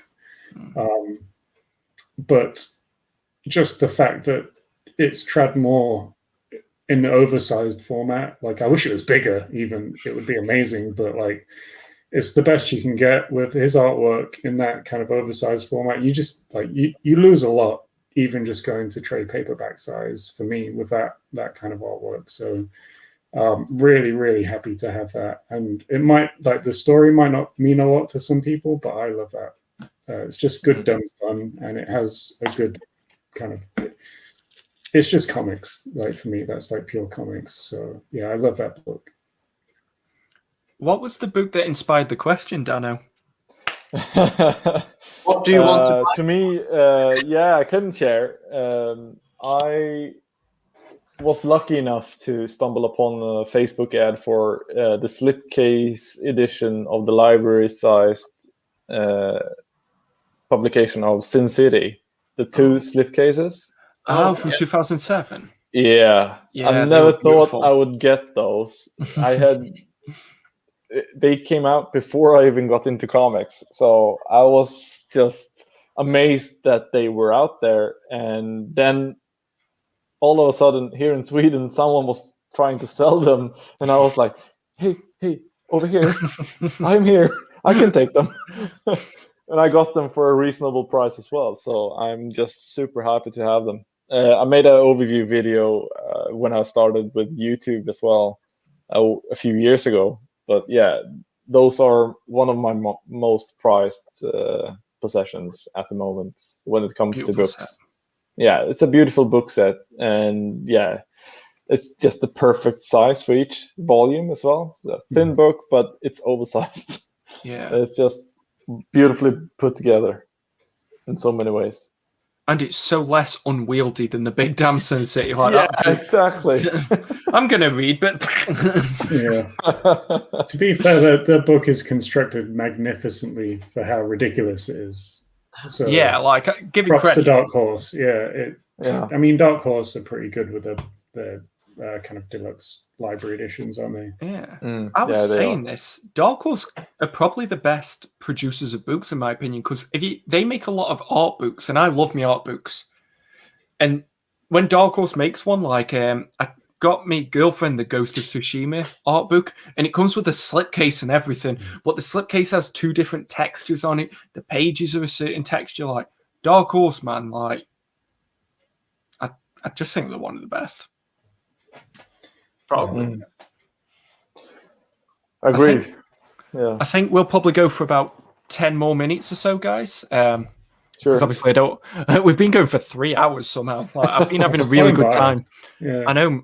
Like, but yeah, once again, I just want to thank you all for coming on and, helping me make this channel what I envision it to be. Like, you've helped me make this channel better. Like, this has been such a good chat. I'm so glad that you will want to be a part of it, and it's managed to come together, and I hope that we can continue this and in some way, shape or form, and I'm just hoping you've had as good of a time as I am, if I'm being honest. Absolutely. Definitely. It's been a lot of fun. Like, I don't even need to say anything, I think. Yeah, you're always me. Like I said to you after our last one, I was like, we had that good of a time. You just tell me when you want to do a stream, and I'll be there. Like, I think it's so cool because I don't know. Like, I did a relationship advice channel. I saw that. Please erase that from your memory. Like, hi, does anybody want to know how you can talk to girls? Like, I do.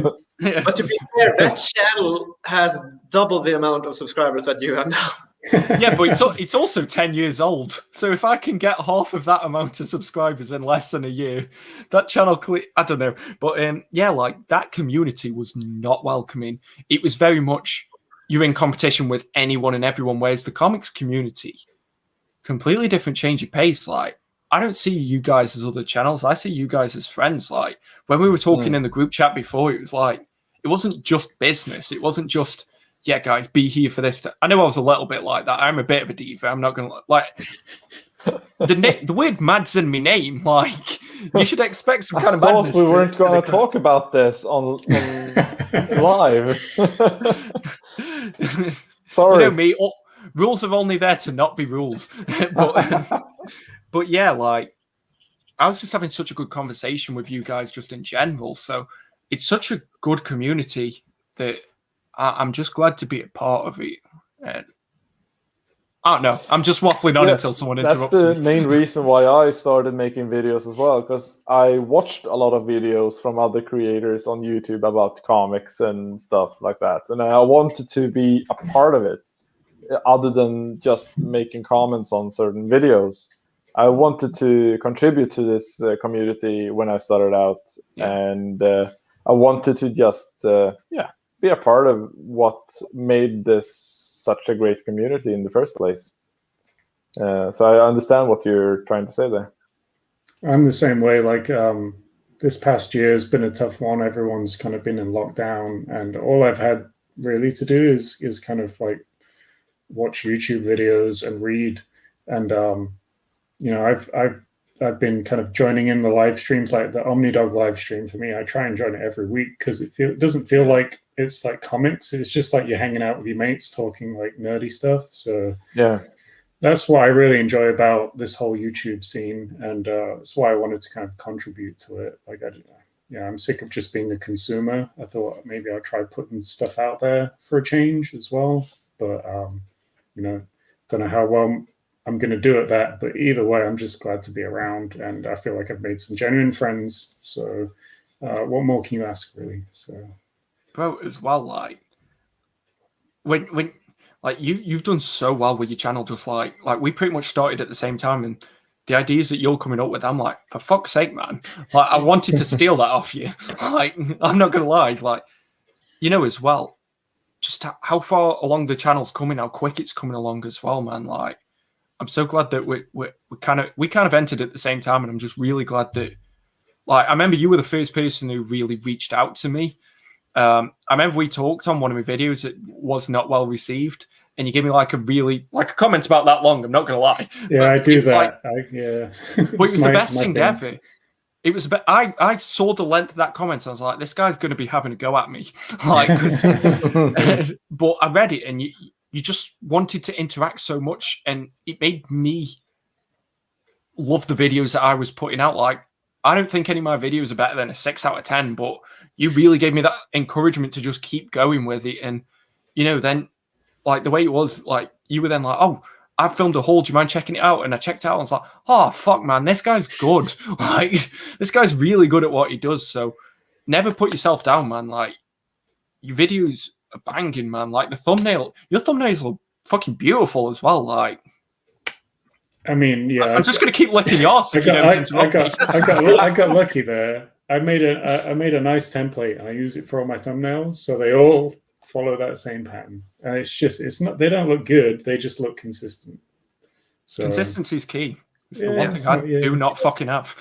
I've changed formats like 4 times on my channel. So yeah, you're doing it right from the beginning. I'll take that. It's fun as well because like I've been watching your two guys' channel like over the last couple of years as well. So now that we're all here, it's like holy fucking shit, man! Like this is like surreal. Like it's just so cool how opening this community is, and there's other channels as well that are always like helping and stuff like that. Like Comic Board, for starters, he's always looking out for everyone in the community. Highland, Clarence Price as well. Like, there's just so many channels. Omar is a great guy as well. Like, you think he's untouchable. You're like, oh, he's never going to have time to message me back. And you're just like, hey, Omar, how are you doing? And he's like, yeah, I'm good, man. And, like, he'll want to have a conversation with you. Like, everybody in the community has just been shown so much love, so much support. We're very approachable. Much more approachable. Scarily approachable. I was like, you can tell me to fuck off if you want. I don't mind. So it's fun. And like I said, I hope that, who knows, maybe like there can be some like EU version of the Omni Bros. Obviously with a different name for copyright purposes. But I'd really love to continue this in some way. And, Highland, like we should get him involved, and like it'd just be great to see exactly where this can go. Like I'm not sure about you guys, but I said to myself that 2021's the year when I'm gonna work relentless, like non-stop. Like the channel's either gonna succeed or fail, but if it's gonna fail, it's gonna fail in a blaze of fucking glory. So I'm really hoping that we can all keep this going in some way, and who knows, maybe when the Snyder Cut comes out, we can get back together and Hash it I'll be out. well up for that. Sounds like a good plan. Yeah. Just quickly, could you highlight the last comment here off my shelves? Oh yeah, sorry. So this dude, man, this dude has been making videos not very long at all, but go check them out. He's so fucking polished as a creator. He's just literally straight out of the gate. Like, I'm so impressed with this guy. And yeah, I did give him some glowing feedback, and it's well deserved. So please check out this guy's channel. Yeah. That's all I have to say about that, really. It's just I just wanted to give him a massive shout out. He seems like a really good dude. So, yeah, really. Hey, if he wants to, if he's free for the MDC 4, doors open.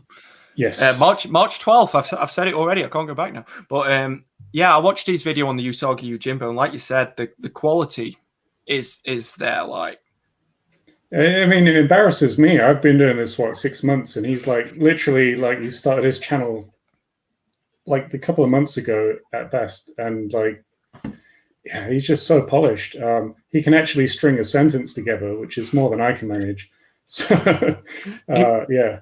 It made me laugh the other day when you said, like, oh, look, I've got the Mad Dog style of editing. I was like, yeah, that's because I fuck up my lines so much. Do you remember when you showed me the editing? It was like, yeah. Like, I was just like, yeah, Mad Dog formula, mess up your line 8 times and then just go with the one that sounds okay. That's my formula. I got my first comment the other day about, hey, man, you should edit out all the ums. And I was like, yeah, I know. I really know. Trust me, I know. I've gotten that comment as well. Yeah, I think it's now I feel like I've made it. I finally got my first, hey, man, just trying to be helpful. And I do appreciate the feedback. Like, you know, I really know about that. So, yeah. Sorry, I recently just started to look right into the camera as you should when making a video. But because what I use when I film is my phone, and so I flip the camera so I can see myself what I'm actually showing, and if it's in focus and everything, usually is. But what you end up doing is that you watch yourself on the screen all the time. It's too distracting. Yeah, it's too distracting. At one point, I even put up a sticker to remind me to look here and not. So, but it's really hard actually when it comes to actually filming the stuff. If you want to make it good, that is. But so yeah, it recently started looking right into the camera. I don't know. And that's why I just don't go on camera in any of my videos. I completely just skirt around that problem. Yeah, but you've got the advantage now that even though you've done like face reveals on here, you can do a face reveal, like, and it'll be a big thing. Whereas my face was slapped across everything from day one. Everyone's like, oh, that fucking face again. Whereas you can do a face reveal. You're sorted. To be honest, like my next video might have my face in anyway. My buddy Scott, he was in the comments earlier. Hey, Scott, we did a video. We filmed it. Basically, we buddy read the incal together. It was my first time reading the incal, and or inkle, depending on how you pronounce it. I have no idea. I call it the incal. Sorry, it's this book. So yeah, we buddy read that. He's read it a few times before. It's my first time. I kind of we planned to do a bit of a discussion on it. We filmed it, but it was very much just a complete unstructured mess of a conversation. So it was a good conversation though. It went on for a while. So that's probably my next video. I was debating whether or not to edit it down much or not. So that will be my face reveal on my channel, basically. So it'll be interesting to hear what you have to say about it. Yeah. So I won't go into detail now. So tune in for the video. But yeah, I read it. It was an experience, and that's all I'll say. Well, whilst we're sort of wrapping up, that's quite a good segue. Well, where can people find you if they haven't done so already? Obviously, all your channels are in the description below. Please show them some love if you haven't already. Please show them some support. What have you got upcoming? And where else can people find you? Who wants to go first? Not me. I'll go last. So please. Okay. Okay. Okay. You can find me at Joakim Comic Center on YouTube. You can also find me at Joakim Comic Center on Instagram. And I do my best to make a video per week now, at least a video per month. But what I'm trying the most is to bring more quality videos and not just haul videos and graphic novel collections. I try to make something that you actually can get used for when it comes to this hobby. And I just recently posted a how I manage my comic book hobby video. And yeah, I try to just bring my 8-year experience of this onto my channel now. The other ones can tell you what books to buy. Danoh? You can see the name down below there. I use YouTube, Danoh's Comics. I mostly post haul videos at the moment, trying to get energy to do reviews as well. I've gotten a few requests earlier, so I'm trying to get to that as well. I do have an Instagram account as well, Danoh's Comics as well. That's a lot of as well. Sorry. Don't worry, you don't have a quota. Like, you can say as many as you want. as well. I'm sorry. Those are the two social media accounts that I use for my comic hobby. Nice. YouTube and Instagram. Adam? Cool. Me, I'm Comic Bound on YouTube and on Instagram. Feel free to find me there. So, and hopefully I'll be back for the next live stream if I'm not too drunk or passed out by then. So. Like I said, you're all always welcome, and we will try and set something up for the Snyder Cut when we can get together again. You should be able to figure out what my YouTube channel is if you're on this live stream. Literally down below. But if you're new here, click the subscribe button. I should be coming out with a video tomorrow, which is Who is the Martian Manhunter? I thought I'd do it because apparently he's going to show up in the Snyder Cut, and your boy really needs the views, so thought I'd try and capitalize on that. I should be doing the news on Sunday as well. I've also got my Instagram, my Twitter, a Facebook account, our own Reddit page, r/Maddogg Comic Community, which, you guys are really showing the love for that, so I'm glad that we've got that. Apparently the channel links in the description aren't working, so I'll fix that immediately after the video. But yeah, so those are the videos that I've got coming. Like I said, at some point in the next month, I'm going to be doing a live whale watch that I can interact more with the comments. The MDCs are more for the community to get together, and we just talk about whatever we want. Whereas Whale Hunt, I'll be a bit more active in the comments. So I apologize if I haven't really shown too much attention to that today. Hopefully you've still all had a great time, and I thank you for tuning in. I don't know if you all want to say goodbye as well. Like, how does this work? Bye. Thanks for tuning in. Thank you everybody for tuning in. Thank you again to all three of you for supporting me with this stream. We will have to do it again sometime. Like I said, I hope everybody watching has enjoyed it as well. But until next time, just make sure that you stay safe, stay reading the best books that you can find, and stay mad, all you dogs. Woof woof. Cheers. See you in the next video. Thank you, guys.